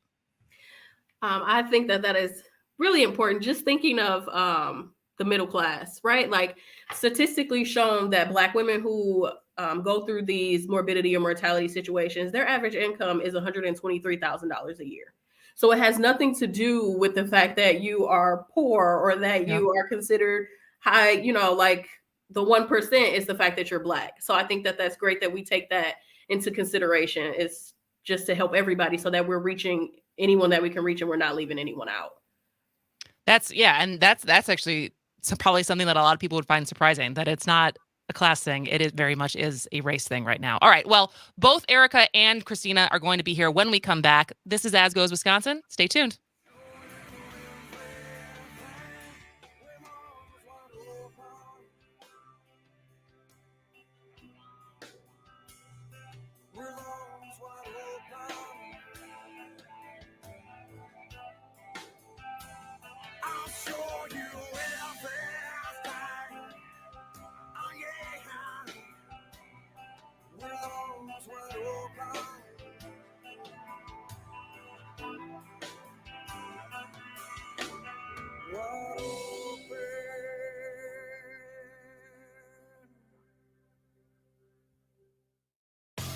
Hi, this is Lindsay Keinert at 540 AM and 101.1 FM WAUK The Shaw. Here are upcoming events happening in the area. Come check out Milwaukee Trivia History Night at Urban Tea Cafe downtown this Wednesday at 7 p.m. presented by the Milwaukee County Historical Society, where there will be prizes for the top 3 trivia winners. On Thursday, April 20th, drop in for free, family-friendly art projects at the Weston Museum presented by Racine Arts Museum Association. Kids ages 4 and up are welcome with their parents to create an unforgettable art project from 3:30 to 5 p.m. And finally, join the Sunset Playhouse in Elm Grove all weekend long and view the production of Young Frankenstein, evenings at 7 p.m. or view the matinee on Sunday, April 21st at 2 p.m. For tickets, call 262-782-4430. If you have an event you'd like us to share, let me know. Email me, Lindsay Keinert, at info@civicmedia.us. What grows in the forest? Our imagination and our family bonds. The forest is closer than you think. Find a forest near you at discovertheforest.org. Brought to you by the United States Forest Service and the Ad Council. You are listening to your local Civic Media radio station on air. Thank you. Did you know we are always streaming on TuneIn and the Civic Media app too? And if you miss a show or game, find it wherever you get your podcasts or on our website, civicmedia.us. Here's your updated forecast on the Shaw. High temperatures reach up to 48 this afternoon under cloudy skies, westerly winds 8 to 15 miles an hour. Cloudy skies expected tonight. Mixed precipitation possible at times. Lows level off around 36. Mixed precipitation possible at times tomorrow. Highs around 46. Cloudy. A dusting of snow tonight. For Civic Media, I'm meteorologist Eric Height. Currently, it's 45 degrees. The Shaw, 101 FM, WAUK 540 AM, Waukesha's only news talk station.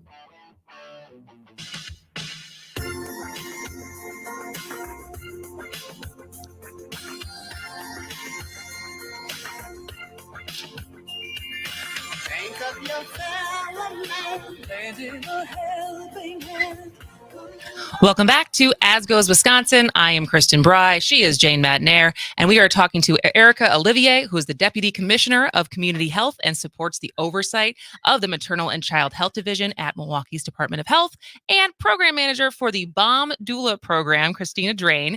And Christina, so since the program started in 2019, what have you learned? Like, what has evolved in the program, or what have you learned personally as far as how we can better attack this problem?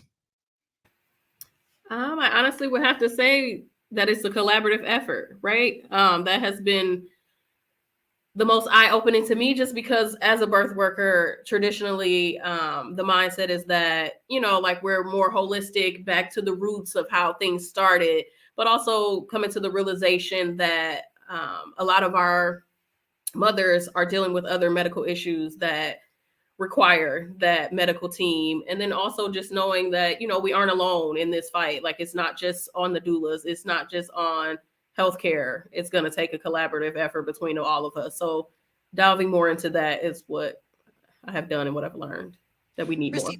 Christina, do we need more doulas? Is there a doula school? Is there a doula school? No, there isn't a doula school, but we definitely need more doulas. Doula trainings are what we take to, get our certification. So we are encouraging more doulas to, because it's a lot of work and there's enough work for all of us to get it done. Yeah, Erica, do you have anything else to add after? I would say I'm always going to say we need more doulas, definitely, because the biggest piece is we're offering it for free, and Yeah. we're really trying to make sure that anybody that would need it, because to your point, maternal and child health is an issue, in addition to the nuances in that population, and our program can't solve it all. And there are other agencies that have doulas right now and are trying to bud providers and organizations around it. But we need a village, for lack of a better term, to really surround as many birthing people as we have in Milwaukee. Milwaukee, the city of Milwaukee alone, we have like 9,000 births a year. So keep that in mind of how many doulas we would need to really get in there on everybody. And the only thing is we need funding. We need there to be sustainable incomes for the doulas as well. And that's another objective that I missed earlier, that it's important for us to be able to provide that for anybody that wants to be in birth work, and that this isn't treated like a second class profession or something that's just, in addition to your full-time work. I'm like, no, come here, full-time job, you have benefits, you can provide for your own families in addition to supporting, the community. So needing to do better at that across the city, county, state, and putting the money where your mouth is, because clearly our stats are telling us that it's a need. Yeah. And what does doula training look like? Like, what does it all entail? Who, if someone's hearing this right now and is like, maybe I would be good at this, what kind of person is predispositioned to be good at doula-ing? Yeah, anyone who's here for reproductive justice and advocating for women's health and, just that beginning part of infant life. I don't think people realize that we are also a part of child welfare, because we're there to help make sure that this child is brought in on safe terms. Even that stress level impacts pregnancy and children. So as far as training goes, so there are different organizations that you can train throughout the state. Typically, it is a 2 to 3 day training that you take. You get all this information about how to support families in the labor and delivery. You get a history lesson. You also get like a breastfeeding class as well as a childbirth education class, all into one. And then you're required to do readings and essays and attend a certain amount of births with different experiences in those births to show that you can, apply what you learned in the setting. And then you send all that information in and you are certified. So I know at the city, we are certified through Doula Organization of North America, which is also known as DONA. And then we also have certification through CAPA, which is the Childbirth Professional Association. And yeah, they both offer some great trainings, from birth doulas to postpartum to childbirth educators to newborn specialists, just giving you that full spectrum look at this process. Which is probably also really important as far as we're also having less, because it's Wisconsin right now, less people who want to study and become an OBGYN right now. And so more people who can get this kind of training, I'm sure, is going to be very, very beneficial. So then my last question for either of you, because I don't know, Erica, how many births you're there for, but Christina, it sounds like you're there for a lot. So is every birth special, or they start to just seem the same after hundreds of them? Never. It's never the same. It's always something different, something special, unique. And even when there's a situation that may be traumatic or, disheartening or disappointing, there's still something unique and special and rewarding about just we're honored to be in that space with the family. So it's always something different every single time. And that's what brings the joy out of doing the work, right? You never know what you're going to get, but it's going to make you feel good when you're done with it regardless. And babies. Yeah. Babies. All right. So finally, where can people get more information about the program or about any other programs that is happening under Milwaukee's Health Department for Child and Maternal Health? So specifically for our Bond Doula program, in addition to some of our other home visiting programs, we have a phone number that people can call if they're interested in services, want to learn more about it. So that's our central intake number, which is 414-286-8620. We also have a website that has all of our maternal and child health related programs. And they can first just go to www.milwaukee.gov/health, and you'll see a part of that's maternal child health, along with all the other programs that we have in the health department. All right. Well, we will link that to our show notes today on asgoeswisconsin.com/listen. Christina Drain, Erica Olivier, thank you so much for spending time with us. This program sounds incredible, and I'm so happy it's been successful so far. Thank you for having us. All right. Well, stay tuned when we come back. Dr. Ben Weston is going to be here to talk about opioid prevention or prevention strategies, harm reduction, and kind of where we're at with the settlement money that keeps coming in, but what programs is it being funneled into? So this is As Goes Wisconsin. Stay tuned.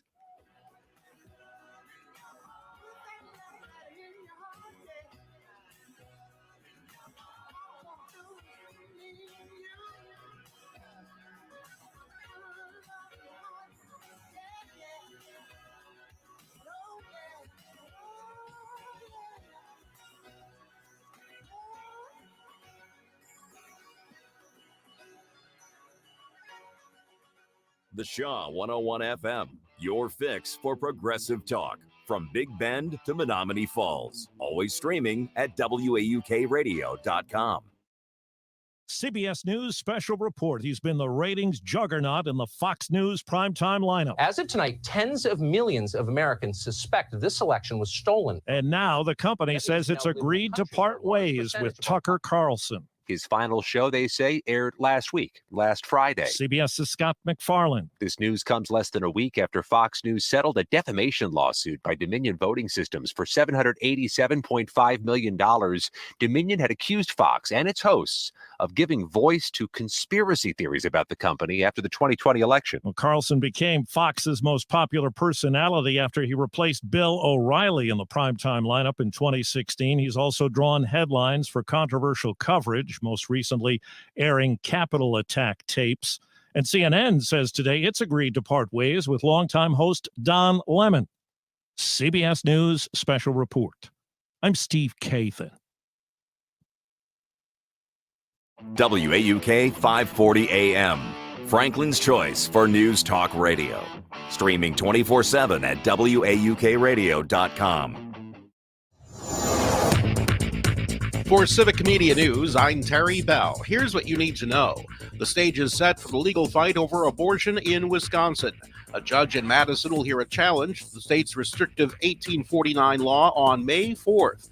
If his side wins, Wisconsin Attorney General Josh Kaul says abortion will be legal again for the first 20 weeks of pregnancy. This is going to remain an issue, but if we win, it is correct that we'll go back to a position that's similar to where we were. Hi, Dr. Weston. Oh, I think you're muted. There I am. Oh, Hello. there you are. How are you doing? Good. How are you? Good. Thanks for coming. Yeah. Thanks for having me. So we'll come back in about 3 minutes, but I figure it's going to be kind of all over the place as far as talking about rates, but I feel like, and I really liked the video you posted a week or so ago, as far as I feel like with the opioid crisis, it's so many headlines. It's headlines about settlements. It's headlines about deaths. It's headlines about fentanyl. And it's hard to pick apart if you're not working in it. What does that actually mean? Translating what those numbers mean, translating what $101 million could mean and what programs could actually help. So it's going to kind of be talking about through that, but also happy to talk about anything you think is important that you think more people should wrap their heads around. Sure. No, that sounds great. And is it audio and video? It is video. So we have less people who watch the live stream, but it is live streamed. But then we're live on the radio, live on Facebook, YouTube, and Twitter, and then it gets posted as a podcast later. Cool. Sounds good. All right. Well, then we have about 2 minutes till we come back. All right. Thank you. Can you afford to go down the wrong path? Design Garden uses modern tools to build your website the right way. Find us online at design.garden. Again, that's design.garden.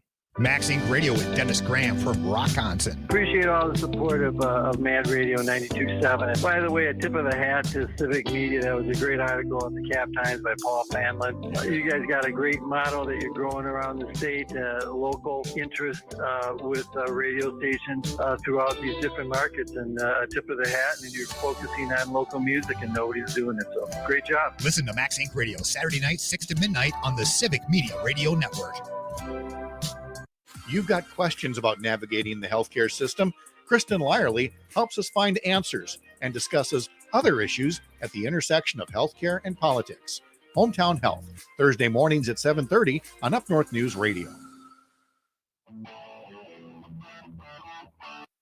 Now, I can't tell you how many times that day I heard from all sorts of folks the word junkie. Junkie. Now, I spent time learning about some of the folks who died over that weekend. One was a husband coming up on his 40th wedding anniversary. He was a father, a grandfather, and a dog lover. Another was a mother of two who owned and ran her own business. And another was a father of two who loved reading and cooking. These were sons and daughters, brothers, sisters, mothers, and fathers. They had friends, they had families, they had lives. Each had a different story, stories that told of families, of careers, of hobbies, and passions. So I don't know what the term junkie means. I'm not sure what it describes, but these were people. They're people like you, people like me, people that each of us knows in our own life, people that each of us have in our family and in our communities and among our friends. Overdoses can happen to anyone. Wisconsin. I am Kristen Bry. She is Jane Matinaire, and that was a video of our next guest, Milwaukee County Chief Health Policy Advisor, Dr. Ben Weston. And he's here to talk to us about opioid harm reduction, prevention strategies, and I think also just kind of trying to dissect the problem and take it out of the headlines and actually make it a little bit more real. So welcome to As Goes Wisconsin, Dr. Weston. Well, thank you for having me. I'm excited to be here. I loved that video. I think you had posted that right after there was a couple of weeks ago, there were 17 overdoses in Milwaukee alone. And I think it's maybe a good starting place because I have been fortunate enough that unlike so many people, I've not had opioids directly impact someone that I love, which is not the case for a lot of people. And it's not just a Milwaukee thing. It's not just a Wisconsin thing. This is a problem everywhere. But I do read a lot of news. And so I feel like there's, whether it's fentanyl or opioids, of stats for overdoses, but then there's also, now there's settlements coming down and trying to wrap our heads around what's working and where the money's going and stuff like that. So I thought that was like such a good video to start with that you posted, because it does remind us that each time we hear one of these stories, it's actually a person, it's not a stat. And it's easy to kind of start thinking about it as stats because it is such a monumental problem. And so I guess we'll just start there as far as like, where are we right now? Like, money's coming in. There's a lot of programs getting developed to tackle this. How would you describe where we are right now when it comes to opioid crisis? Yeah, I mean, money is coming in, but I think it's important to remember, as you said, this is a huge issue, and it's not a Milwaukee County issue. Nationally, we're seeing record-breaking numbers of opioid overdoses across the country. Now, in Milwaukee County, we're seeing this effect firsthand. You mentioned the 17 overdoses. That was in a 72-hour period. 17 people overdosed and died. And it's important to remember, that's just the tip of the iceberg. There's all sorts of people who also overdosed and were saved. They were saved by naloxone. They were saved by paramedics. They were saved in the hospital or by bystanders. And the trickle down effect of each of those deaths, each of those overdoses, each of those near overdoses is impossible to measure. But we know that it has an immense effect on families and on communities. And so with that, so earlier this year, I think, well, if we start talking about the money in the program. So earlier this year, David Crowley, county executive of Milwaukee, signed a resolution releasing $11 million for 15 different projects. One of which was like harm reduction vending machines, which sounds interesting. Mm-hmm. So of the 15 different projects, how many are there? Some that you're directly involved in? Yeah, there's quite a few I'm directly involved in. So some of these are focusing upstream, some are focusing more downstream. That's sort of the way I kind of bifurcate the interventions here for opioid substance use disorder. But yeah, quite a few. So a lot is focused on harm reduction. So for example, we talked about naloxone. This is the nasal spray, the antidote to an opioid overdose. It reverses it immediately for somebody who's overdosed on opioids and keeps them breathing. So one of the things that opioids do is it decreases your brain's respiratory drive. Your brain tells your body to breathe, and that's why we don't have to think about breathing. We just do it. But when you take too much opioid, you stop breathing, and when you stop breathing, pretty quickly you die.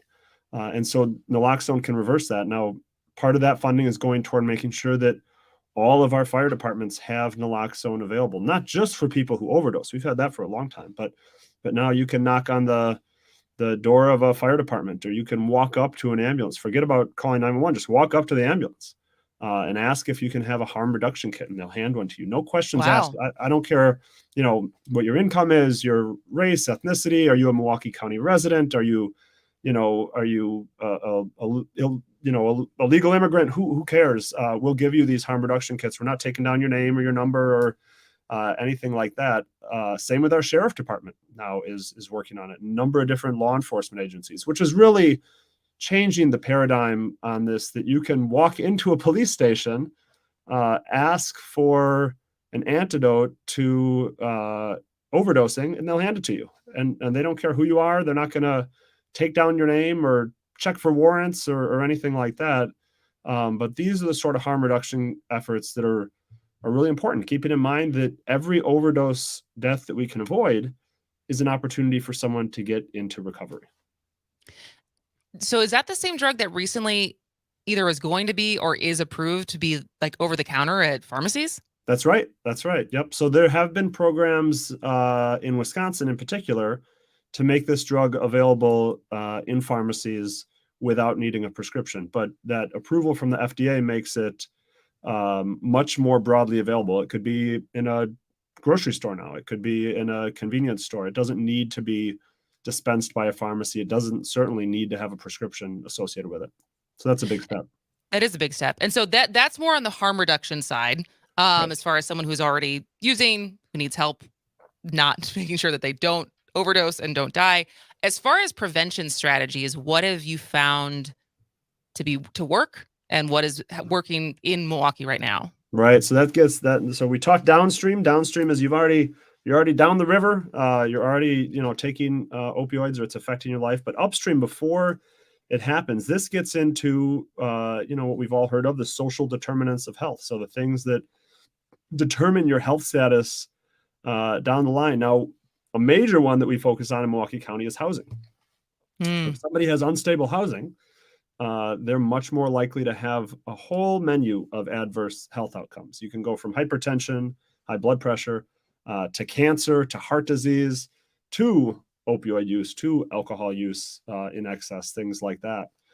So housing is one of the major determinants of health and one of the major upstream factors that we focus on in Milwaukee County. Now, the reason we focus on that is not just because it's an important health determinant, but also because there's incredible disparities nationally, but particularly in Milwaukee County when we look at housing. So, for example, if you look at Black individuals, 27% own their own home, 38% of Hispanic individuals. That jumps to 56% for white individuals. So you have huge disparities that exist there. But there are ways to overcome that. One is the Housing First initiative in Milwaukee County. So this takes unsheltered or unhoused folks and can put them into long-term housing without precondition. And that last part is important. You don't have to have a job. You don't have to have an income. You don't have to prove this or that, because it's hard to do that before you have that stable housing. Once you have that stable housing, it's a lot easier to keep a job. It's a lot easier to keep sustained income. So the Housing First initiative has brought Milwaukee County down to the lowest unsheltered population in the country. A lot of folks don't know that. Milwaukee County has the lowest homeless or unsheltered population in the country. We're also, the county executive is working to build 120 homes in King Park, one of our most underserved neighborhoods. And it's going to sell those homes, working with Habitat for Humanity, going to sell those homes substantially below the cost of building those homes to try to get folks into this long-term housing. And then another example would be, it's not just in the city, it's working with the suburbs, the municipalities for affordable housing contracts there as well. So a lot of work going on in the housing space. We're talking to Milwaukee County Chief Health Policy Advisor, Dr. Ben Weston, about opioid harm reduction, prevention strategies. And so you obviously work in Milwaukee County, but this show and Civic Media is statewide, and this is not a problem that just is in Milwaukee. And so as far as from what you know, and you may not be able to answer this, but I just thought I'd at least ask of like, how do strategies, whether it's harm reduction or prevention, change from an urban setting to a rural setting? Is it apples and oranges, or is there some stuff that can be applied universally? A lot of the same stuff applies universally. And it's important to note, this is not, we talked about it being a national problem, Milwaukee County problem, but I don't care what county you live in Wisconsin. The last full year of data for Wisconsin was 2021. 2022 is still being counted. That's the same in Milwaukee County. The processing of the toxicology data, the drug data, takes a long time. But in Wisconsin, there were 1,427 folks who died of opioid overdose in 2021. So this is not a Milwaukee County problem. This is not a city of Milwaukee problem. It is all over the state that this has been having effects, and all different ages, all different races, ethnicities, income levels. It doesn't really matter. But the solutions largely overlap in a lot of ways. Whether it's the upstream solutions, talking about housing, talking about stable housing, even in our smaller counties, our rural counties in Wisconsin, there are a lot of issues with unstable housing in those communities. And certainly the harm reduction efforts. Naloxone works whether you are in the central part of the city of Milwaukee or you are as far up north in Wisconsin as you can get. Opioids are there, and naloxone works. And Dr. Weston, like you said at the beginning of the segment with that recorded piece that we played, these are all people. These are all people with stories and relatives and families, and hopefully people that love them, and they're not just to be thrown away. That's right. That's right. You know, I get these reports every few days of the folks who've overdosed, specifically in Milwaukee County, and who've had overdose deaths. And the report includes, name and age and address and things like this. And every once in a while, I did this for those 17 folks. I'll just look these folks up and try to learn a little something about them. And it all, I think without fail, it always surprises me, or not surprises me, but it's always moving, interesting in a sad way to just read about their lives. And these are, I mentioned in that recording that a lot of folks after this, talked about all these junkies out there. It's such a problem, blah, blah, blah. But reading about these folks, I mean, they're just like anybody we know in our lives. They own businesses, they have families, they have, their favorite book that they've read, their favorite movie they've seen recently, their dog that they hang out with, all these different things. They're not just, people, I don't know, whatever you have in your mind for a junkie. These are folks with lives, with jobs, with careers, who've, gone down an unfortunate path and have an unfortunate disease that's affecting them.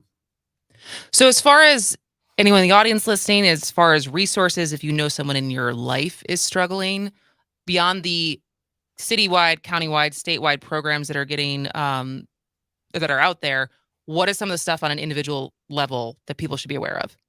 Well, there's a lot of resources out there, and I won't necessarily go reciting the phone number of this and the website of that, but I think.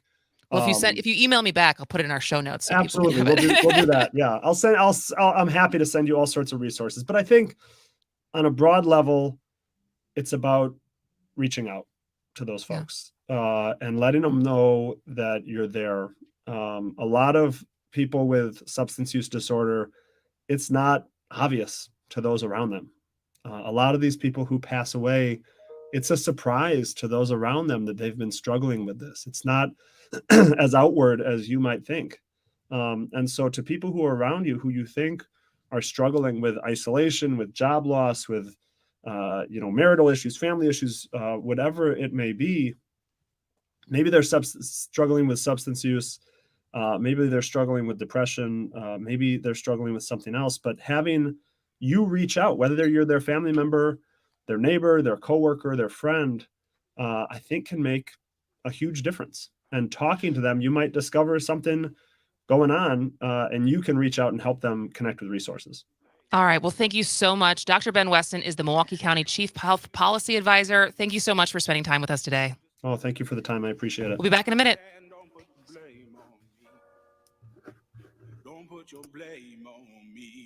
It's easy to listen to your favorite local radio station anytime. Download the Civic Media app from the Apple or Google Play Store, then listen live or whenever you want from anywhere for free.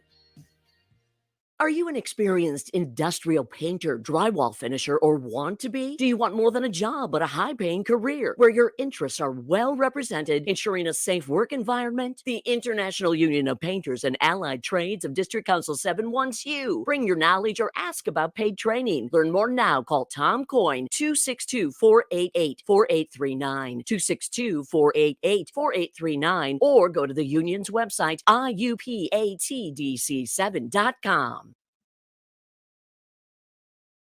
Welcome to the Devil's Advocates. The Republican Party on a national level, how many years did they investigate Hillary and Bill? They're still going to that. They're still looking for emails, right? But they don't look in the Trump septic tank for half the top secret classified documents that he was flushing during his term. When one party doesn't care about governing, just don't allow anything to happen when the Democrats are in charge. And then they think the American people are going to get boonswoggled into voting Republican again. Follow the Devil's Advocates on Facebook and Twitter. To protect his family from disaster, Steve used his camera phone. Done. By taking pictures of his important documents, Steve can always have them stored online. Learn more simple disaster prep tips at ready.gov. A message from FEMA and the Ad Council. Here's your updated forecast on the Shaw. Overcast skies this afternoon with highs around 48. Winds out of the west, 8 to 15 miles an hour. Overcast again tonight. Mixed precipitation possible at times. Lows dip down to about 36. Mixed precipitation possible at times tomorrow. High of 46. Cloudy skies expected. A dusting of snow tonight. For Civic Media, I'm meteorologist Derek Height. Currently, it's 45 degrees. The Shaw 101 FM, New Berlin's choice for news talk radio. Streaming 24/7 at WAUKradio.com. There's one beer that stands out among the hundreds of beers that look alike in their brown and green bottles. That's Miller High Life in its clear, clean bottle. Because Miller makes it right, every glass of Miller High Life is always refreshing, satisfying, and really deep down good. Ask the man for Miller. For well over 115 years, it's been called the champagne of beers. I mean, don't just destroy it. Someone would have drank that perfectly good champagne of beer if Europe wasn't so uppity about quote unquote champagne. My, we're touchy. Welcome back to As Goes Wisconsin. I am Kristen Bry. She is Jane Matnair. And I don't know if you saw this, but you know, it's only champagne if it comes from the Champagne region of France. Otherwise, it's just sparkling wine, or in this case, it's just lager.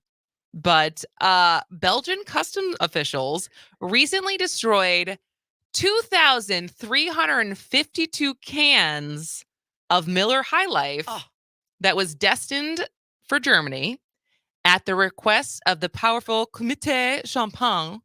I don't know if I said again. Took lots of French lessons. Nothing stuck. But because it bore the brand's longtime slogan, Champagne of Beers.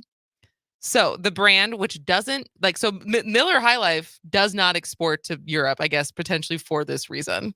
I don't know how much like Bud Light, Miller Lite, and other American light beers get exported. I don't know how popular it is over there. It's probably it's one of those things like it's probably expensive over there. And you're like, why wouldn't I just get a Peroni or a Heineken or, you know, the local domestic beers for in Europe that are light and whatever. But the brand, which doesn't export to Europe, they didn't object, but they did say, we invite our friends in Europe to the U.S. anytime to toast the high life together. Of course, we respect local restrictions around the world, around the word champagne, but we remain proud of Miller High Life, its nickname, and its Milwaukee, Wisconsin provenance.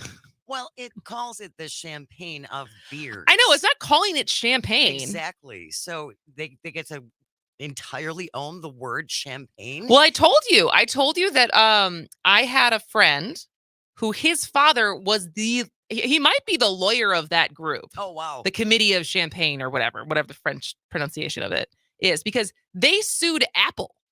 When Apple tried to, they had it was now rose gold for the colors of whatever Apple iPhone that you could pick your color, and one of the colors originally was called champagne, and then the Committee of Champagne sued Apple over that name, and they had to change it to rose gold instead of a champagne color. That's how protective they are over that brand. Are you telling me that in paint swatch land, there is no paint swatch called champagne? I don't know that to be true. I can't say, oh yes, definitively, I would put my life on it. There is no champagne color, but I know that is not an urban legend. That is my friend's dad who litigated that case and won.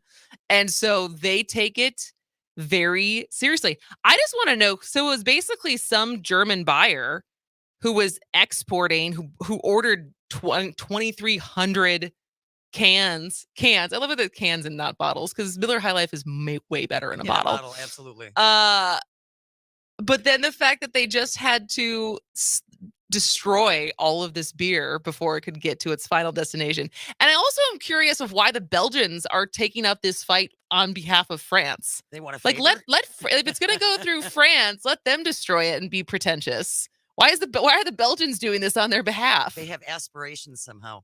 There is a champagne bonfire paint. Oh, I don't know. This committee better get on it. Start cracking down on the champagne word. Josh Ega just said on the YouTube live, Dom Perignon, the high life of sparkling wine. That's a good one. But yeah, I thought that was, Wisconsin in the wild. I do like Miller High Life. I do too. And it's a great slogan. The champagne of beers. Never hurt anybody. Except, well, I guess unless someone got hurt in destroying these cans. How do you think you go about destroying? Do you just open all of them and pour them out and then recycle the cans? You would hope. Because they just put them in a big crusher? I don't know, because I guess the Belgian officials were very adamant that they said we did this in a very eco-friendly manner, because of course they had to make sure they weren't, I don't know, littering. Well, and don't tell me that some of those guys didn't take a 6-pack or 2 home. Fair. Because they just wanted to try it.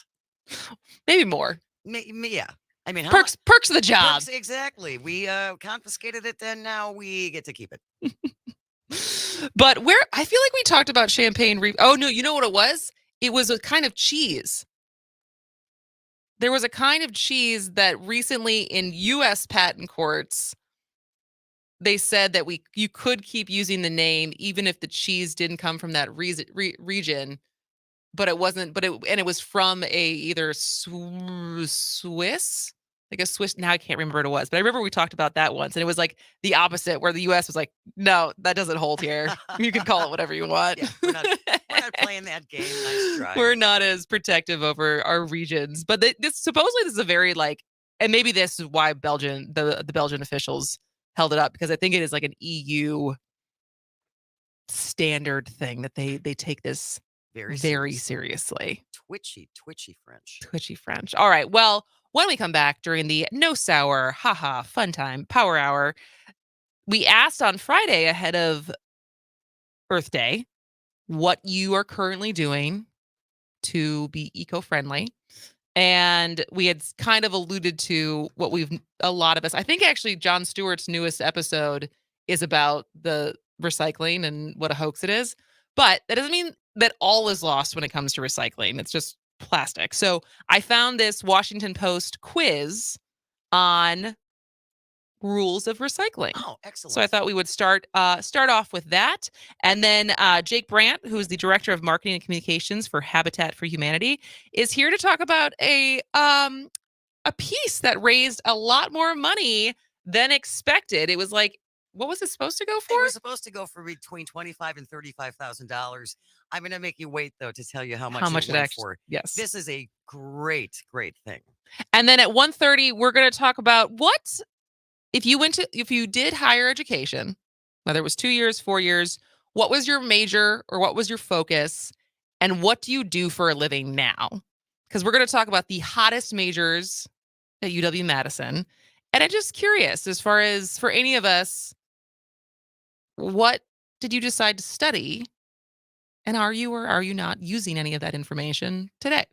But so big fun hour, no sour, haha, fun time hour. When we come back, this is As Goes Wisconsin. Ce soir, demain, la semaine prochaine, n'importe quand. C'est bon. Si bon. Il sera très crazy, non? Voilà, c'est tellement bon. If you're living with chronic pain and have yet to find relief, Select Pain Care of Milwaukee may be able to help. Select Pain Care specializes in helping those that have had their pain for more than 6 months and have tried 3 or more healthcare providers with minimal relief. Find out if Select Pain Care can help you. Call 414-939-5045. That's 414-939-5045. Or log on at selectpaincare.com. You are never far away from your favorite radio station. We're always streaming on TuneIn and the Civic Media app. And if you missed your favorite show or game, listen to a podcast of it anytime on the app or our website, civicmedia.us. Self-monitor your blood pressure in 4 easy-to-remember steps. Self-monitoring is power. Visit managerbp.org. Brought to you by the Ad Council, the American Heart Association, and the American Medical Association, in partnership with the Office of Minority Health and Health Resources and Services. You are listening to WAUK 540 AM Jackson, W266 DR Waukesha, always streaming on the Civic Media app. This is CBS News on the Hour, presented by Indeed.com. I'm Steve Kathan. Shake up at Fox News. Good evening and welcome to Tucker Carlson Tonight. Thank you for watching. We appreciate Tucker it. Carlson, the linchpin of the network's primetime schedule, has parted ways with the company. A release from Fox does not explain it any further. Political analyst Larry Sabato says it comes right after Fox settled the lawsuit brought by Dominion Voting Systems. It's hard to believe this wasn't tied to the $787 million judgment against Fox. And while there were quite a number of Fox hosts carrying Donald Trump's lies about election fraud, Tucker Carlson was right at the head of the pack. And there's word CNN has parted ways with longtime host Don Lemon. In a tweet, Lemon says he was terminated by the network and he is stunned.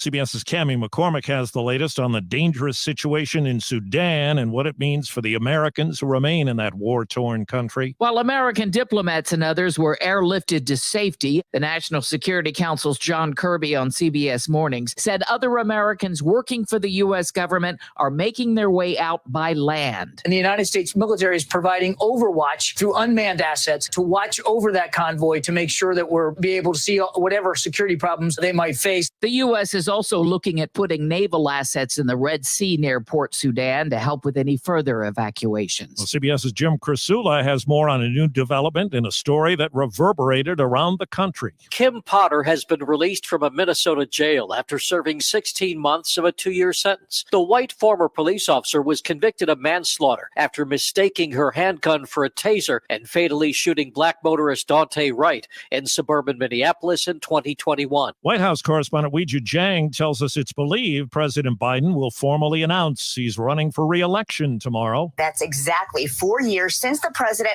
jumped into the race in 2020. Sources say the president plans to make the announcement in the form of a video release. It won't be long before the remaining Bed Bath & Beyond stores will close down. Business analyst Jill Schlesinger says the company is headed for bankruptcy court. The rise of online retailers ate into the Bed Bath & Beyond business. The company itself acknowledged that they had missed the boat on internet retailing. Well, Disney says it's poised to lay off several thousand workers this week, part of its plan to cut 7,000 jobs this year.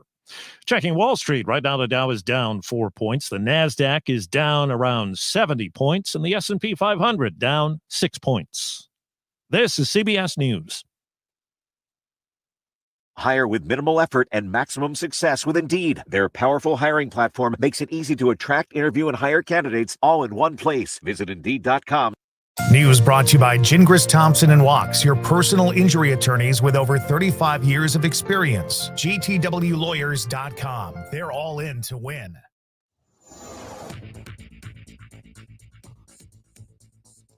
For Civic Media, I'm Jane Matnair. Here's what you need to know. Organizers for the 2024 Republican National Convention in Milwaukee are looking for everything from carpenters to caterers, and they've launched a website for that reason. Businesses can start signing up now, and the information will be used to build a database to share with convention organizers. RNC leaders can then use that database to see what local businesses might be able to help with different events for the convention, which is expected to draw 50,000 people next July. Phone scammers are impersonating Wisconsin State Capitol Police. They say there's a warrant for the victim's arrest, demand payments, and also say don't contact local authorities. If you get a call like this, just hang up. Capitol Police and DOA are working with federal authorities in this investigation. I'm Jane Matnair. This is Civic Media News. Accidents can be life-changing, no matter how careful you are.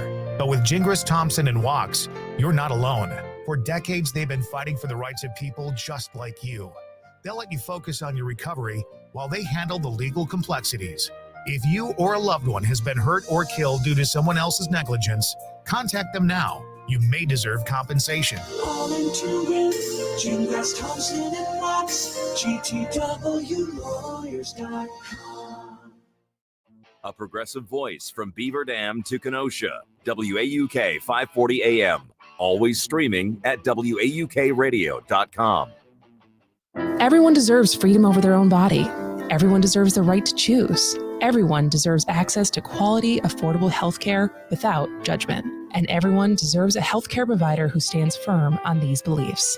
This is the Planned Parenthood experience at any one of our 22 health centers across Wisconsin that offer reproductive health care services for everyone. Book your appointment today at ppwi.org. That's ppwi.org and get the care you deserve, because we will provide that care no matter what. Todos merecen la libertad sobre su propio cuerpo. Todo el mundo merece el derecho a elegir. Todos merecen acceso a una atención médica económica y de calidad sin juicios. Y todos merecen un proveedor de atención médica que se mantenga firme en estas creencias. Esta es la experiencia de Planned Parenthood en cualquiera de nuestros 22 centros de salud en Wisconsin, que ofrecen servicios de salud reproductiva para todos. Haz una cita hoy en ppwi.org y obtenga la atención que se merece, porque nosotros le brindaremos esa atención, pase lo que pase. WAUK 540 AM. New Berlin's choice for news talk radio. Streaming 24/7 at WAUKradio.com.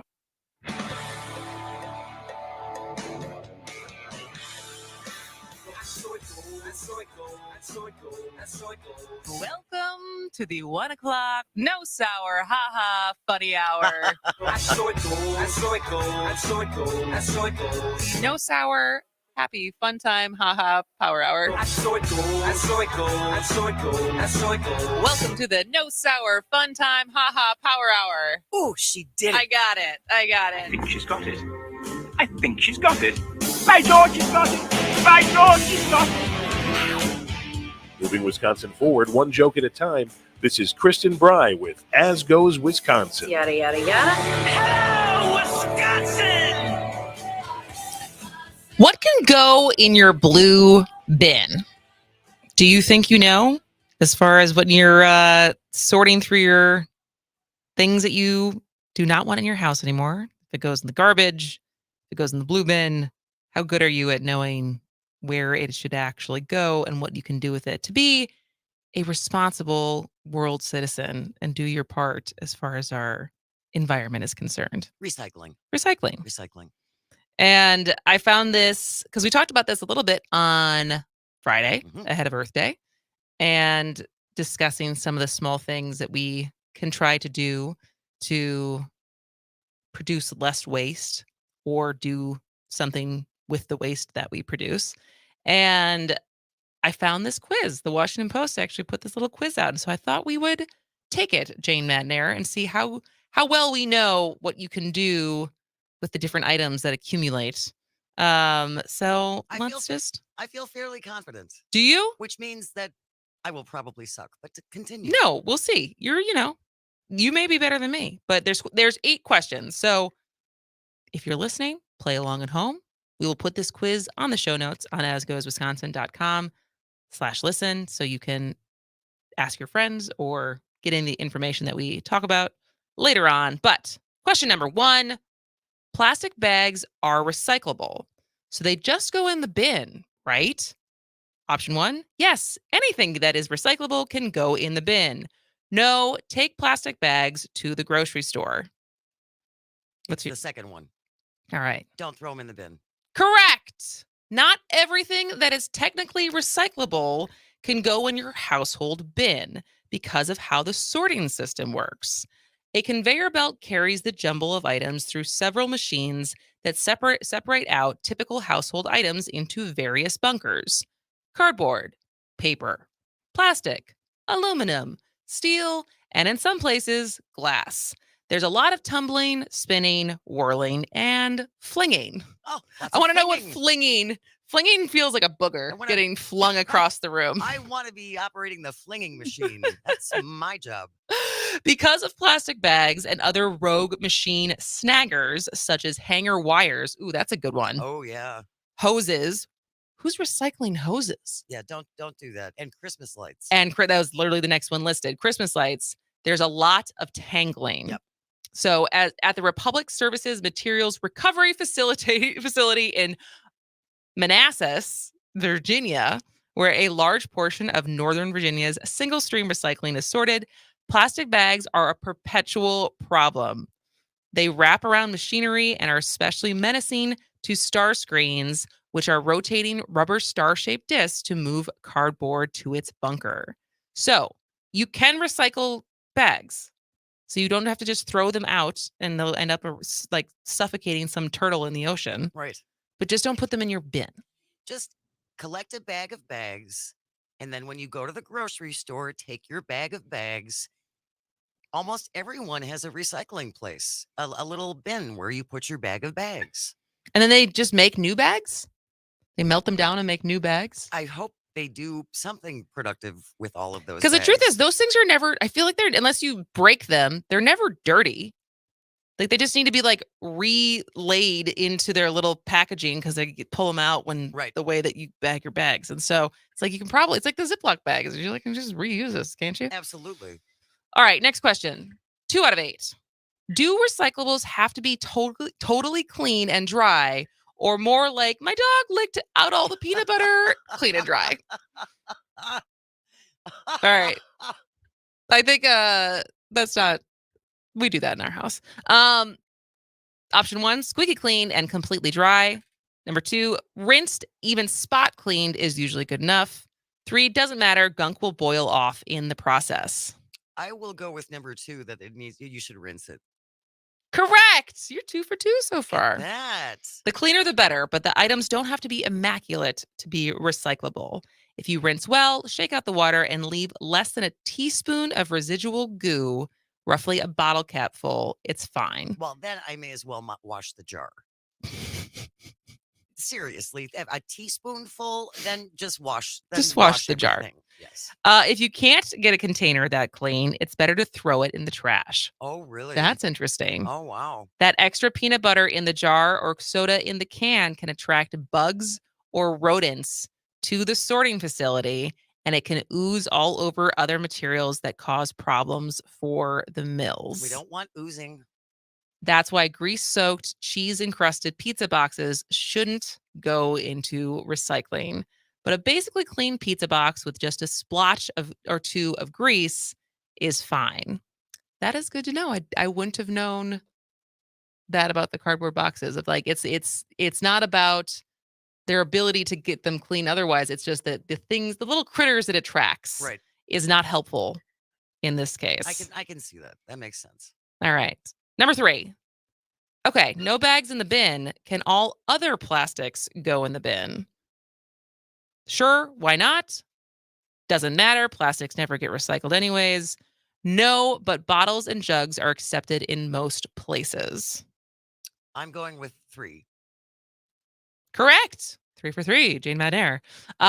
If you're just joining us, we are doing a post-Earth Day quiz about your knowledge on what is recyclable, what you can put in your bin at your home, and what you should maybe think about otherwise when it comes to recycling. But can all other plastics go in? No, but bottles and jugs are accepted in most places. There are many thorny reasons a lot of plastic is not recycled, and the issues are far too large to talk about in this quiz. But 2 types of plastic bottles and jugs have the best chance of being recycled, and they are accepted in bins in more than 80% of the country. You can recognize them by the little 1 or 2 inside the recycling symbols that are stamped onto containers. So when you're looking at your plastic bottles, you're looking for a 1 or a 2. Okay.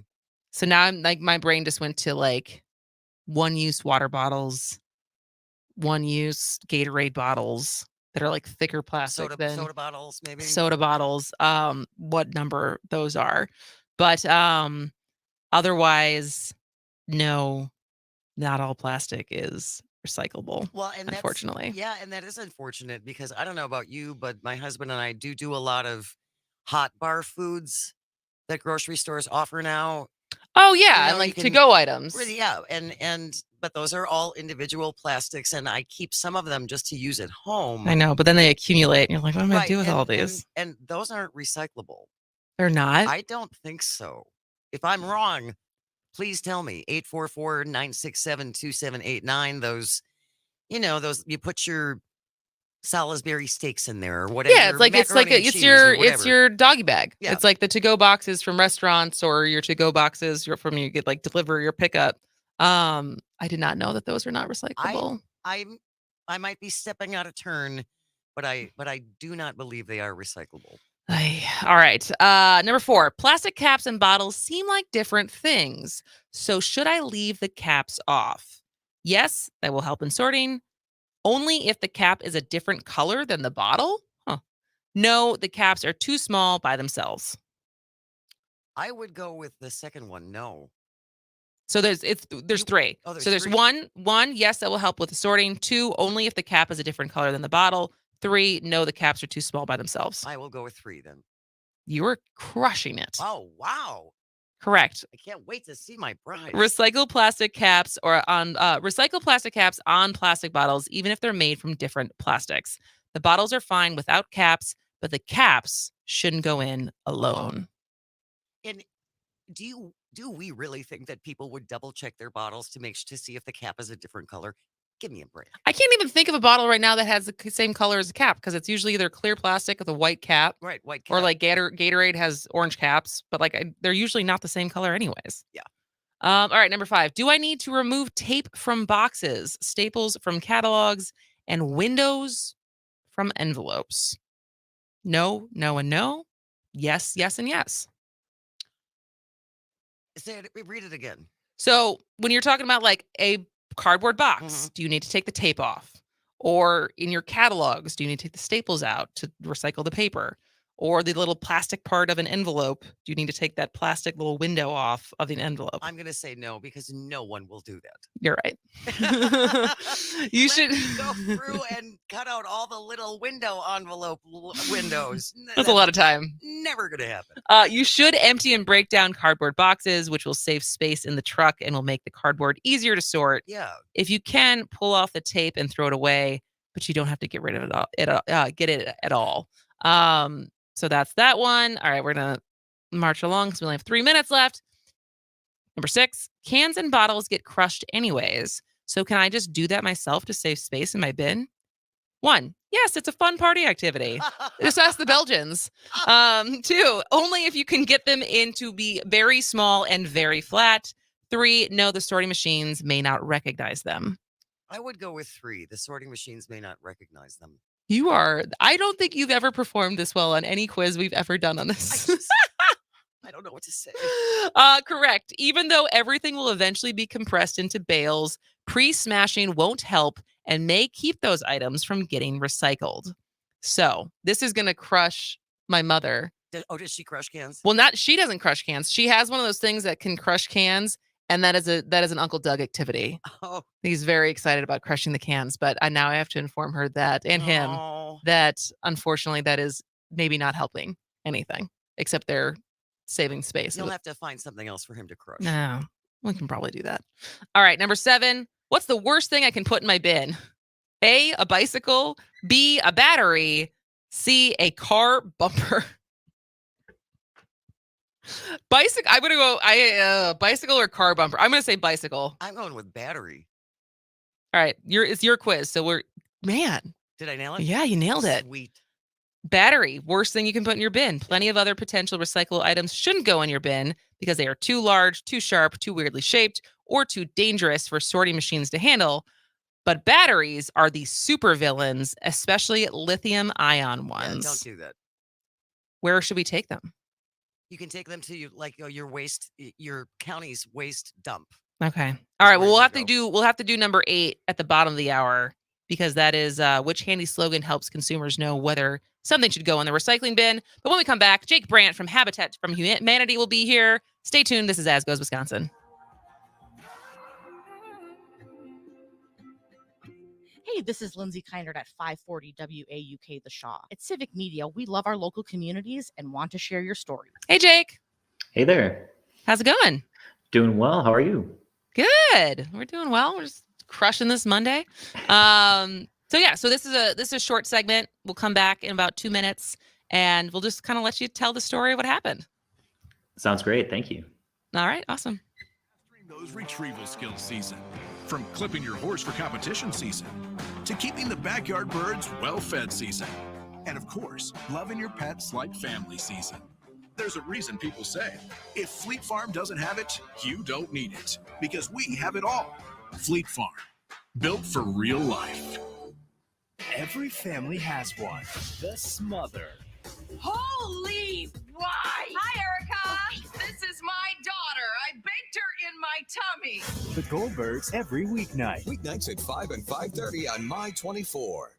With a house full of women, it's every man for himself. What is it about hanging bras in the bathroom like Christmas ornaments? If I don't hang my underwear in the bathroom, that would be terrifying. Tim Allen is the last man standing. Weeknights at 6 and 6:30 on My 24. Fear you may be missing out? We're always streaming on TuneIn and the Civic Media app. Enjoy listening live or catch up by finding the podcast at civicmedia.us or wherever you enjoy listening to your podcasts. Here's your updated forecast on the Shaw. Overcast skies this afternoon with highs around 48. Winds out of the west, 8 to 15 miles an hour. Overcast again tonight. Mixed precipitation possible at times. Lows dip down to about 36. Mixed precipitation possible at times tomorrow. High of 46. Cloudy skies expected. A dusting of snow tonight. For Civic Media, I'm meteorologist Derek Height. Currently, it's 45 degrees. WAUK 540 AM, Brookfield's choice for news talk radio. Streaming 24/7 at WAUKradio.com. I want to.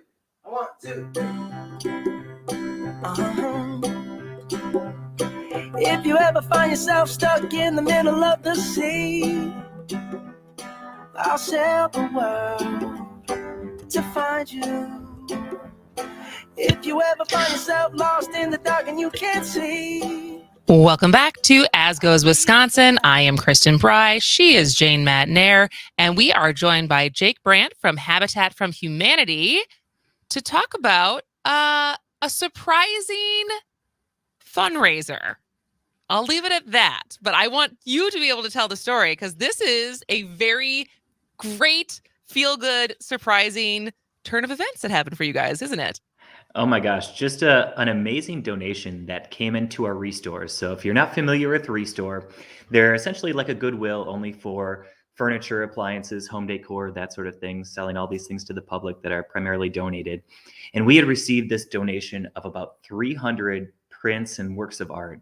And the majority of it was, you know, your standard kind of landscapes, things like that. And as our Restore staff in Franklin were paging through the items, they noticed a set of pieces that had more of a modern art vibe, and it sparked some interest. And so they decided to take a peek into it to see, all right, do we have something special here? And they did a little bit of research with a little help from some of our volunteers, and they found out that the collection had an estimated value of $25,000 to $35,000. Oh my gosh! And it's just a 3-panel piece, right, Jake? That's exactly right. It's a 3-panel set of prints in the style of optical artwork, which I learned what that is recently. And is this like the I Spy from the 90s? Or just you have to like soften your eyes to be able to see the thing? That's what I thought at first too. I was crossing my eyes trying to see the elephant between it. But no, it turns out her work has been skyrocketing in value lately, according to some of our friends at Hinman Auctions who helped to identify this for us. And they shocked us, saying that this hidden treasure amongst all of these works of art may have this tremendous value. And so the auction went on actually last Thursday, and we were all kind of on the edge of our seat, like what's going to happen here? And I was watching live. The bids just started rolling in, going up and up and up, with the final bid selling the works for $88,200. That is, so it's like 3x what you guys were even expecting. It's absolutely mind-blowing. We were just so humbled and appreciative, of one, the donor to give such an amazing set of works. Do you think the donor knew what they had? That was the first thing that we did when we found this collection, is we went to the donor and we were like, hey, is this all right? Okay. Did you mean to donate this? Yeah. And they neither confirmed nor denied that they knew that was in there, because it was housed away in some of their warehouse space, just to kind of excess material that they had. And but they were so gracious to say, you know what, that's so exciting. We love that you found this and found extra value in it. And they just couldn't be more pleased to see that it went for even more than the estimated value. And so put that into context, what does $88,000 mean for Milwaukee's Habitat for Humanity? Absolutely. So that's really like roughly the equivalent of sponsoring an entire Habitat home. And so this is huge. I mean, usually we're selling, at Restore, a couch for $100 or, a sink for $20, things like that. So to have an $88,000 donation come through our Restores is just tremendous. Our Restore staff, their jaws were just on the floor when they heard this final total. And it's just a really exciting time for them. Gosh, you'd have to sell like 99,000 doorknobs, Jake, to make $88,000. That's just spectacular. I got chills when you sent me that email. I'm just so happy for you. It's fabulous. It really is amazing. I mean, it just goes to show that you never know what treasures are going to come through our Restores. I remember one time a longtime customer ran up to me in the parking lot, and he's running up to me with a baseball bat in hand. So it's a little. You're like, oh, yeah. What's happening now? And he says, Jake, I found this baseball bat in your sporting goods section. I bought it for $2. It turns out it was a game used bat by a 1950 St. Louis Cardinal. Wow. What? Are you kidding me? So you just never know. You never know. I mean, my husband's really into sports cards. And so there's stories like that, like with collectibles of just whether it's art, whether it's sports cards, whether it's Pokemon, whether it's Beanie Babies, like there's still things that people are going to pay a pretty penny to have. And so Jake, beyond this very exciting news, anything else coming up this spring for Habitat? We are in the midst of our construction season right now. All the proceeds that we're raising here are all going to break down the barriers to affordable homeownership for first-time buyers. And so we're just really excited that these funds will help us go towards that mission. Absolutely. We talked to Dr. Ben Weston earlier today about the Housing First program and how that's helping with opioid prevention and like how all of this is tied together. So we're so lucky to have such a great Habitat for Humanity program in Milwaukee County and Southeast Wisconsin. And so it could not have happened to a better organization to have such a windfall with this art. And I'm looking at it now. I'm not sure, I got to be honest, had I seen these like wavy lines, it kind of looks like interesting wallpaper, like maybe like Willy Wonka and the chocolate factory. Like I could lick it and be like, oh, it tastes like schnozberries. But I would not have picked this out and been like, this is worth $88,000. Oh my gosh, I know. All credit to our Restore staff with those keen eyes. Those keen eyes, yeah. You have to always like scratch underneath the paint and be like, what Rembrandt is underneath here? Right. All right, Jake Brandt, thank you so much for joining us. Can't wait to have you back. Thank you so much. Have a great day. All right, we'll be back in just a minute to talk about UW majors. Which ones are hot, which ones are not. This is As Goes Wisconsin.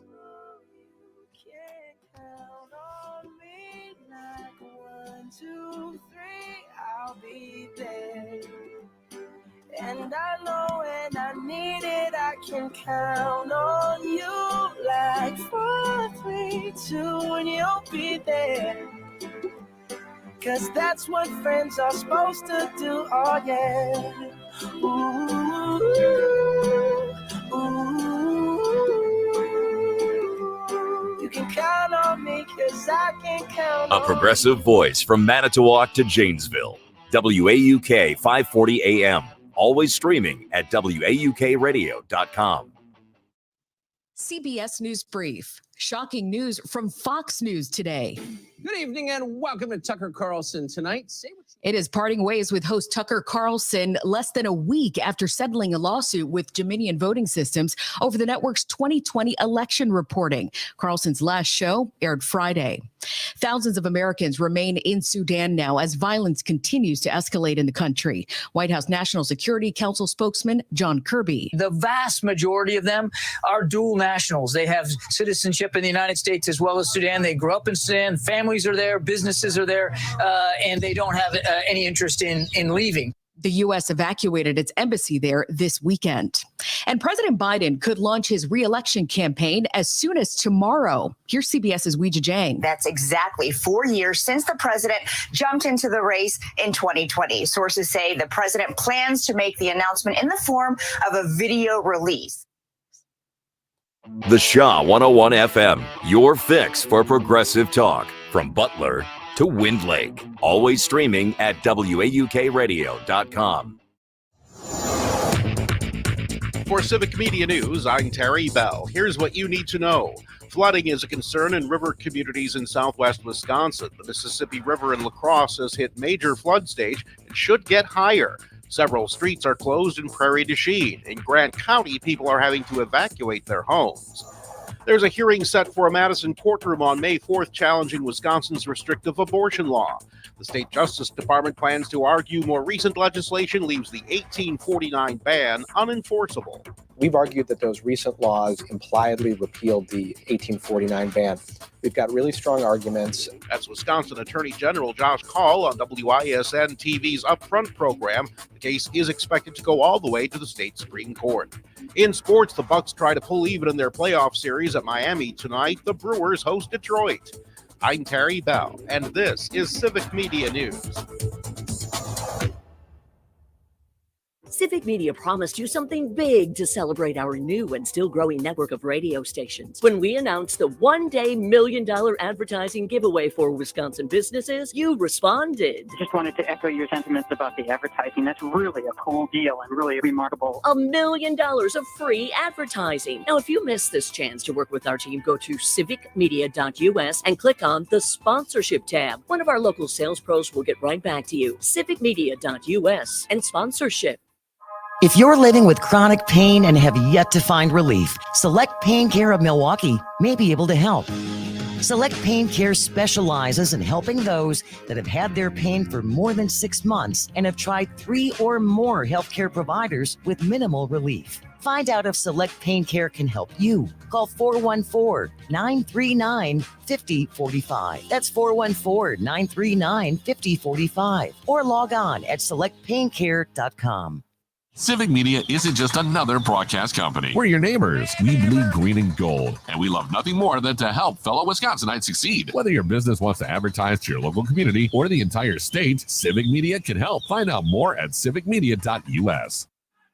The radio show your mother warned you about.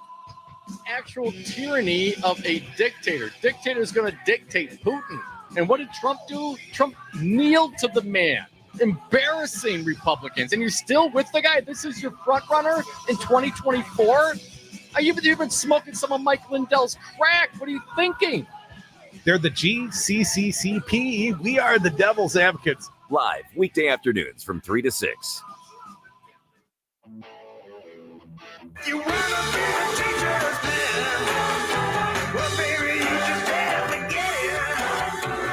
Rock out no rhythm, rock out no rhyme. You better get me to school on time.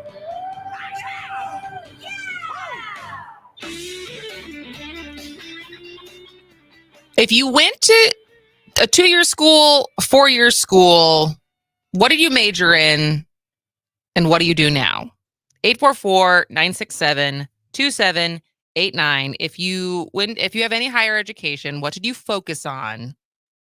And how does that compare to what you do now? 844-967-2789. We are going to talk about that for the rest of today's show because they recently published what the hottest majors are at UW-Madison. All right. And I thought it would just be interesting as we talk about higher education, its value, what kids are studying, what helps them get the job. But then also thinking back to when we interviewed Professor John Shelton up at UW Green Bay and his newest book that talks about kind of the shift that happened of us thinking that going to college its purpose is to get you a job.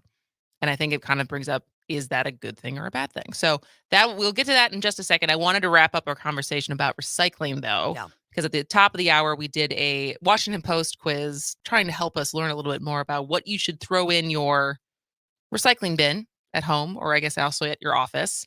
And I learned a lot. Jane crushed the quiz. Although we have for your perfect score, we got to do one more. Okay. So question 8 of 8. Which handy slogan helps consumers know whether something should go in their recycling bin? A, if in doubt, throw it out. B, want to win, chuck it in. 3, C, mixing it up. Never stress, just take a guess. Those are all stupid. I don't like any. I'm not picking I don't any. like any of them either. You refuse? You're gonna go 7 out of 8? I am. I refuse to pick one of those stupid slogans. All right, I'm gonna pick for you. I think it's gonna be if in doubt, throw it out. Okay. Which it is. It is. Which is kind of a bummer. Because you just feel so wasteful. That sometimes I have stuff and I'm like, really? I just have to throw this in the garbage and it's just going to go where? Well, and that just gives everybody a blanket pass to just toss everything in the garbage because we can't take the time to look at the bottom to see what numbers printed on it. I know. But it's also the question of like, this feels like it shouldn't just end up in a landfill. So what do I do with it? But this is what they have to say. So can the no longer wanted thingamabob you're holding in your hand be recycled? Hard to say. So just drop it in there just in case. Do not do that.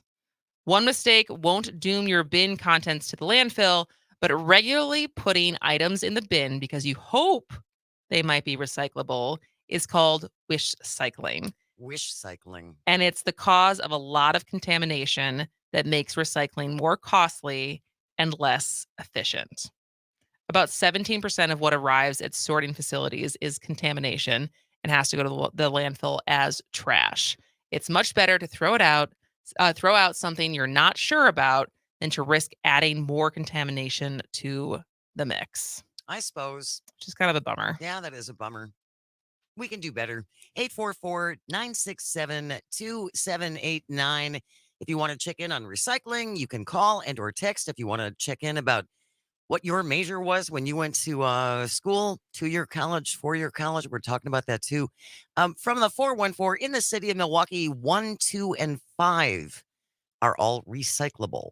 Good to know. And also from the 414, most of the hot bar foods I've gotten have been a number 1 or peat container. What's a peat I container? don't know what a peat container is. If you reasonably clean those, they are among the plastics that are usually actually recycled. Well, thank you for that 414. Because I thought that those hot bar containers were not. Well, and also it makes me think about the cardboard containers from like Whole Foods salad bar, but they have a plastic lining, so it doesn't just your wet food doesn't just immediately drip through. Right. They have very good mac and cheese, so I know this firsthand. So I would assume you can still recycle the cardboard even though it has a plastic lining, but those are the questions that this quiz did not answer. And so I'll have to do further research to find out. 844-967-2789. Anytime you want to check in, you can call and or text. And right now we're asking you, what did you major in and what do you do now? I majored in, the program I did at Berkeley was called Interdisciplinary Studies. And the program was set up that you had to combine courses from at least 3 different majors. And you had to write like an honors thesis, kind of encapsulating all 3 something. So I did that because at first I thought I was going to do gender women's studies. And then I got there and I was like, this is probably not going to get me a job. and I would like to get paid and so I was like, all right, I'm going to add some other things to this that seem a little bit more application. Because I would say one thing, and I did not go to UW-Madison or any of the UW schools. I was in the UC system in California. And I would say my impression at the time when I got to Berkeley was that everything was very theory heavy as far as the academia of anything you were studying was not necessarily application of those things. Not anything you could actually put into practical use. Yes. And so even the stuff that I added was still not like, didn't prepare me necessarily for a job. So I added public health, and I certainly wasn't ready to like just go work in public health by the time I was done with school. And I also did political science classes. And then I had a minor of public policy. Public policy actually probably was the most applicable as far as actually learning how to write policy briefs. Yeah, that makes sense. And probably could have led to some kind of government job as far as that, not like actually being in charge of anything, but at least knowing how to format things. And then my thesis was on the impact microfinance has on maternal mortality in developing countries. And big shock, it's a positive correlation.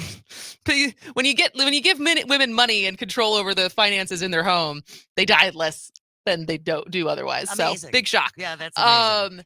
And then my first job out of school was at a Salesforce.com consulting company. Which literally had nothing to do with anything that you studied. Not at all. Not at all. Not at all. I would say this job now is probably the closest thing I have to using what I learned in college, just because we talk about such a variety of things. True. And I would say that major helped me become a critical thinker. I certainly became a better writer. I got to take a lot of interesting different things, some of which I still call on today. But I would say my jobs at the Salesforce consulting company, that in tech and sales and marketing and everything, the writing helped. I'm sure. Critical thinking helped. But as far as the actual things I learned being applied into B2B SaaS, not so much. Not so much. So what did you major in college? Or if you went to a 2-year school, what was your focus? I don't know is it called a major when you just do 2 years? But you do some kind of focus though. You would have to. And then what do you do now? Mostly asking like, how much did it prepare you for your job? And because we're talking about this because this last month, they put out the hottest majors at the University of Wisconsin right now. All right. And I think in general, with all the complaints, sometimes you hear when we have the conversation around how expensive school is, student debt, who's responsible for it, and just, a lot of times I think it gets thrown out there as far as, these kids in their liberal arts majors. And the truth is, it's not actually the case anymore. Now, and this what I'm going to read is specifically from Wisconsin. But in general, liberal arts degrees have gone down. So people who are doing poetry and English and history and the things that like, all right, if you're going to actually use this, you're basically joining academia. Yeah, you're going to go to academia. Yep. So number 5 at UW-Madison is global health. Oh. So it's housed under the College of Agricultural and Life Sciences. Global health majors study bioscience and public health as they intersect with climate change, food systems, disease ecology, and other issues. Their goal, to improve access to and awareness of health, whether across the ocean or in their own backyard. That's a pretty interesting major. That is an interesting major, and it certainly is only going to become more and more critical as time goes on. And it's pretty new. It was only first offered in 2019. And so rose in popularity very quickly. Number 4, tried and true, psychology. Huh. Does that surprise you? It does. It really does. Although I know we certainly need more mental health experts. You know, there's a cry for that all across the country. So that's good. But yeah, so psychology majors are in high demand as mental health continues to be an intensifying concern worldwide. This program gives students the skills they needed for a variety of careers, including healthcare, law, business, and education. So there you go. That's number 4. Number 3, consumer behavior and marketplace studies. So this is in the School of Human Ecology. And it's a program that helps students positively influence global commerce and technology from a people-first perspective, blending business, analytics, and technology with creativity and empathy. Okay. I was going to see how your reaction to this one. I'm not even sure what you just said means, so that would probably not be the major for me. I feel like feels as broad as like a marketing major or like a communications major. Maybe a little bit more specific, but about selling stuff? It's kind of sounds like capitalism 101. You're like, global commerce is selling stuff, technology. I mean, I guess there's a people first perspective, but certainly this feels like, oh, you're going to go work for like a company that sells stuff. Around the world. Yeah. It just sounds fuzzier the other way. It's marketed very well, shockingly. Yes. We're talking about majors, and right now the top 5 majors at UW-Madison, with a bigger conversation around what did you major in and what do you do now? I shared that my major certainly is I'm not doing public health. I'm not doing women's studies, and I'm not doing policy.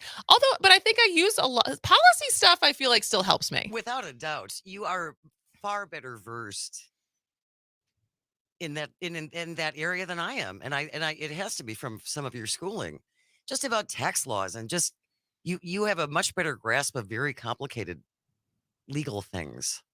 Thanks. You do. Thanks. All right, and just civics too. I think in general. Well, that I feel like that I don't. That was not necessarily from college. That stuff just is like, especially local stuff, local and state civics. I'm sure I learned in high school, but it didn't stick with me in the way that like it's only since 2016, getting so much more into politics that I like relearned all this stuff. Good for you. So, all right. Number 2, computer science. Not a shock. Not a shock. Computer science is not only one of the fastest growing majors, but one of the largest, designed to help students thrive in a digital age. The UW recently redeveloped all entry-level courses and hired more faculty to keep up with demand. And in a very similar vein, number 1 is data science. Do you even know what that is? Your face is... They're analyzing data? That is a good, yes, that's good way to use your context clues to kind of come up with that answer. Thank you. Like computer science, data science is part of the new School of Computer, Data, and Information Sciences, which was formed in 2019 to combine statistics, computer sciences, and the iSchool with new majors in emerging fields.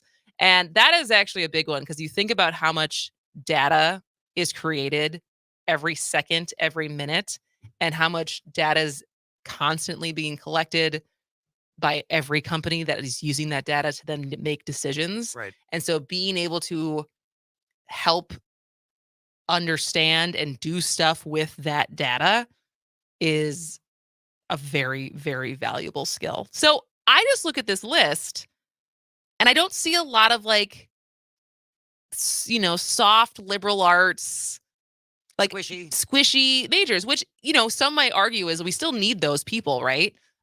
We still need people who want to be creating art, who want to be analyzing literature and stuff like that. Teachers. But the thing is, there's still a lot of people who are like, I'm getting my bang for my buck and trying to take classes that will prepare me for my job. All right, we'll keep this conversation going when we come back. This is As Goes Wisconsin.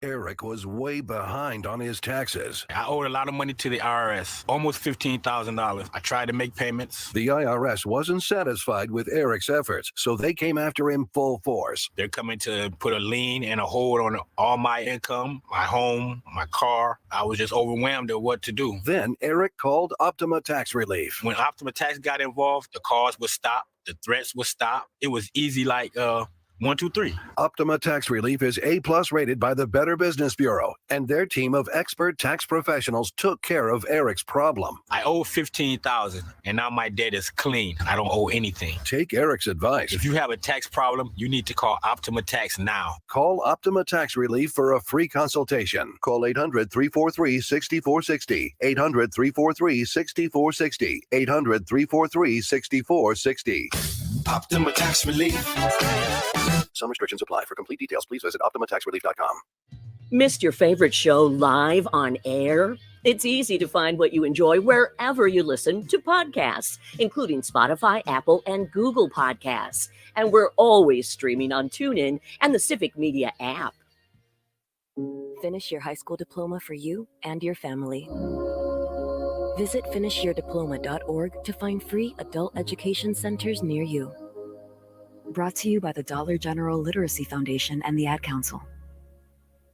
Here's your updated forecast on the Shaw. Slight chance for scattered showers this afternoon, otherwise overcast skies. High of 48, winds out of the west, 8 to 15 miles an hour. Chance for mixed precipitation tonight, lows level off around 36. Cloudy skies, mixed precipitation possible at times tomorrow, daytime highs approaching 46. Cloudy. For Civic Media, I'm meteorologist Derek Height. Currently, it's 45 degrees. The Shaw 101 FM, WAUK 540 AM, Wisconsin's home for rational talk radio.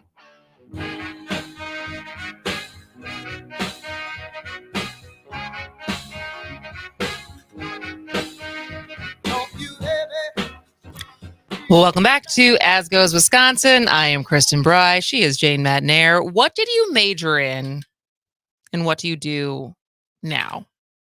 And how much do you feel like what you studied, whether directly or indirectly, helps you? 844-967-2789. We have a text from the 414. My major was economics. My career, I'm an investment analyst. All right. There That's you go. That's pretty direct, I would say. Yeah, definitely. On the live stream from Josh Egan, said both my wife and I have a BA in photography. She's now learning management system admin, and I do website training and support. So not even close to anything we went to school for years ago. Yeah, you have to. I mean, again, the advent of the computer and personal computers and all of that has just really changed the trajectory for so many people. Yeah. Yeah. Well, and it's also just the job opportunities. And like, it's interesting with photography, similar to painting, similar to theater, really. It's like the danger of, follow your passion or do what you love and you'll never work a day in your life. That is some BS. Big time. Because if you are an actor, or if you are a dancer, if you are anything that you are an artist who is trying to monetize your skill, you work and you have to do a lot of things you don't like to do. And you have to work with clients that you don't necessarily like. And so there is a lot of aspects to that just because you like a certain part of it does not mean you like all of it, right? And that you're not working. And so some of the other ones, the top 10, I thought I'd list out because we were talking about the top most popular. I said this as a joke. I said the hottest UW majors, but hot is in most popular, not which majors have the best looking co-eds. I didn't think that's. Oh, that's not where your brain went? That No? is not okay. where my I brain think went. I think some people might have, depending on where their brain goes. But the other 5 to round out the top 10, number 6 was mechanical engineering. Okay. Which sounds mind-numbing. Smart. That sounds very smart. Sounds very smart. Number 7 was health promotion and health equity. I feel like that's probably what Erica Olivier, the deputy commissioner from Milwaukee Health Department, probably. I don't know if she majored in that, but that seems like that's right the kind of job that you would end up getting. Without a doubt. She was great. They were both great. Yes. That program sounds really fascinating. Number 8 was business supply chain management. Number 9, computer engineering. Number 10, personal finance, which is an investment advisor, right? Like a financial advisor. And so it's interesting if that is housed under business or if it's its own thing. But actually, and maybe we'll talk a little bit more about this tomorrow. The Assembly has reintroduced, speaking of personal finance, the Assembly has reintroduced a bill requiring financial literacy class as a graduation requirement for Wisconsin high schools, which is something I could very much get behind. Yeah. I think would be very important. Yep. I think maybe more than one would be very important because you forget some of that stuff. Well, and just to teach what interest rates mean and the impact of interest rates and how wonderful it is just to put something on a charge card. However, there's this little caveat. And I think the clearer we can make that for kids who are going to be, going on to adulthood, I think that's critically important. Yes. Right? Maybe take this personal finance class before you sign on for your student loans. That would be and have it understand, if this is the rate you're signing up for, this is how it will accumulate. And compare that to what your hopefully future job is going to pay you. Yeah. Well, and who knows what their future job will be. Right. Right. Like you change your mind. If you go to school, people change their majors all the time. Sure. And but just as far as trying to wrap your head around those numbers. And so you're not just making a decision blind, because that was what you do. You go to the best school you get into, you figure out how to make it work financially, no matter what the outcome is on the other side of it, right? And so I thought that was super interesting. But 844-967-2789 if you want to tell us what you went to school for and what you do now. From the 608 says, I went to school for nursing and I am a nurse. That is probably as about direct as you can possibly get. Definitely. And thank you for being a nurse. Yes. Thank you for being a nurse. So many jobs that I just would not be capable of. Well, it's that, but it's also, and we're not going to have time to really get into it, but in the same vein of this topic, I found an op-ed in the Harvard Crimson. So that is Harvard's newspaper. And it's talking about, this was from 3 days ago, and talking about how between consulting, so going to McKinsey, like the top 4 big consulting organizations or companies, finance, and tech, 58% of Harvard graduates go into those 3 fields. Wow. And he writes it, I'll put it in today's show notes. He writes it without judgment, but as far as is this a good thing, is this a bad thing, but more of just looking at the numbers and looking at why this has changed over time. And I think that stat on its own, as far as society, it would be interesting to see how that translates to not only the other Ivy Leagues, but most of the major universities, of this desire to go into jobs that make you the most amount of money as soon as you graduate. And so in jobs like all these other jobs that we feel like there's shortages in right now, that takes more schooling or more degrees or more certifications, that like we need people there, and we don't necessarily need more eye bankers. I'm sorry. Like we just don't. And we don't need more like minions at McKinsey doing Excel sheets like a master, like a jitsu master on a little spreadsheet. Like you go help people in other ways. So, but I get the individual draw to be like, well, they're going to pay me like 6 figures and I'm 23. And it's like, yeah, I get it. It just sometimes it feels like it's incentivizing the different things not the right things that we need to be a functioning society. But that is how we're ending on today's No Sour Haha Fun Time Hour, which is not that fun, but that's okay. It's fine. All right. Well, thank you for listening. Thank you for calling. Thank you for texting. Today just flew by, but we will be back tomorrow to do it all again. This has been As Goes Wisconsin.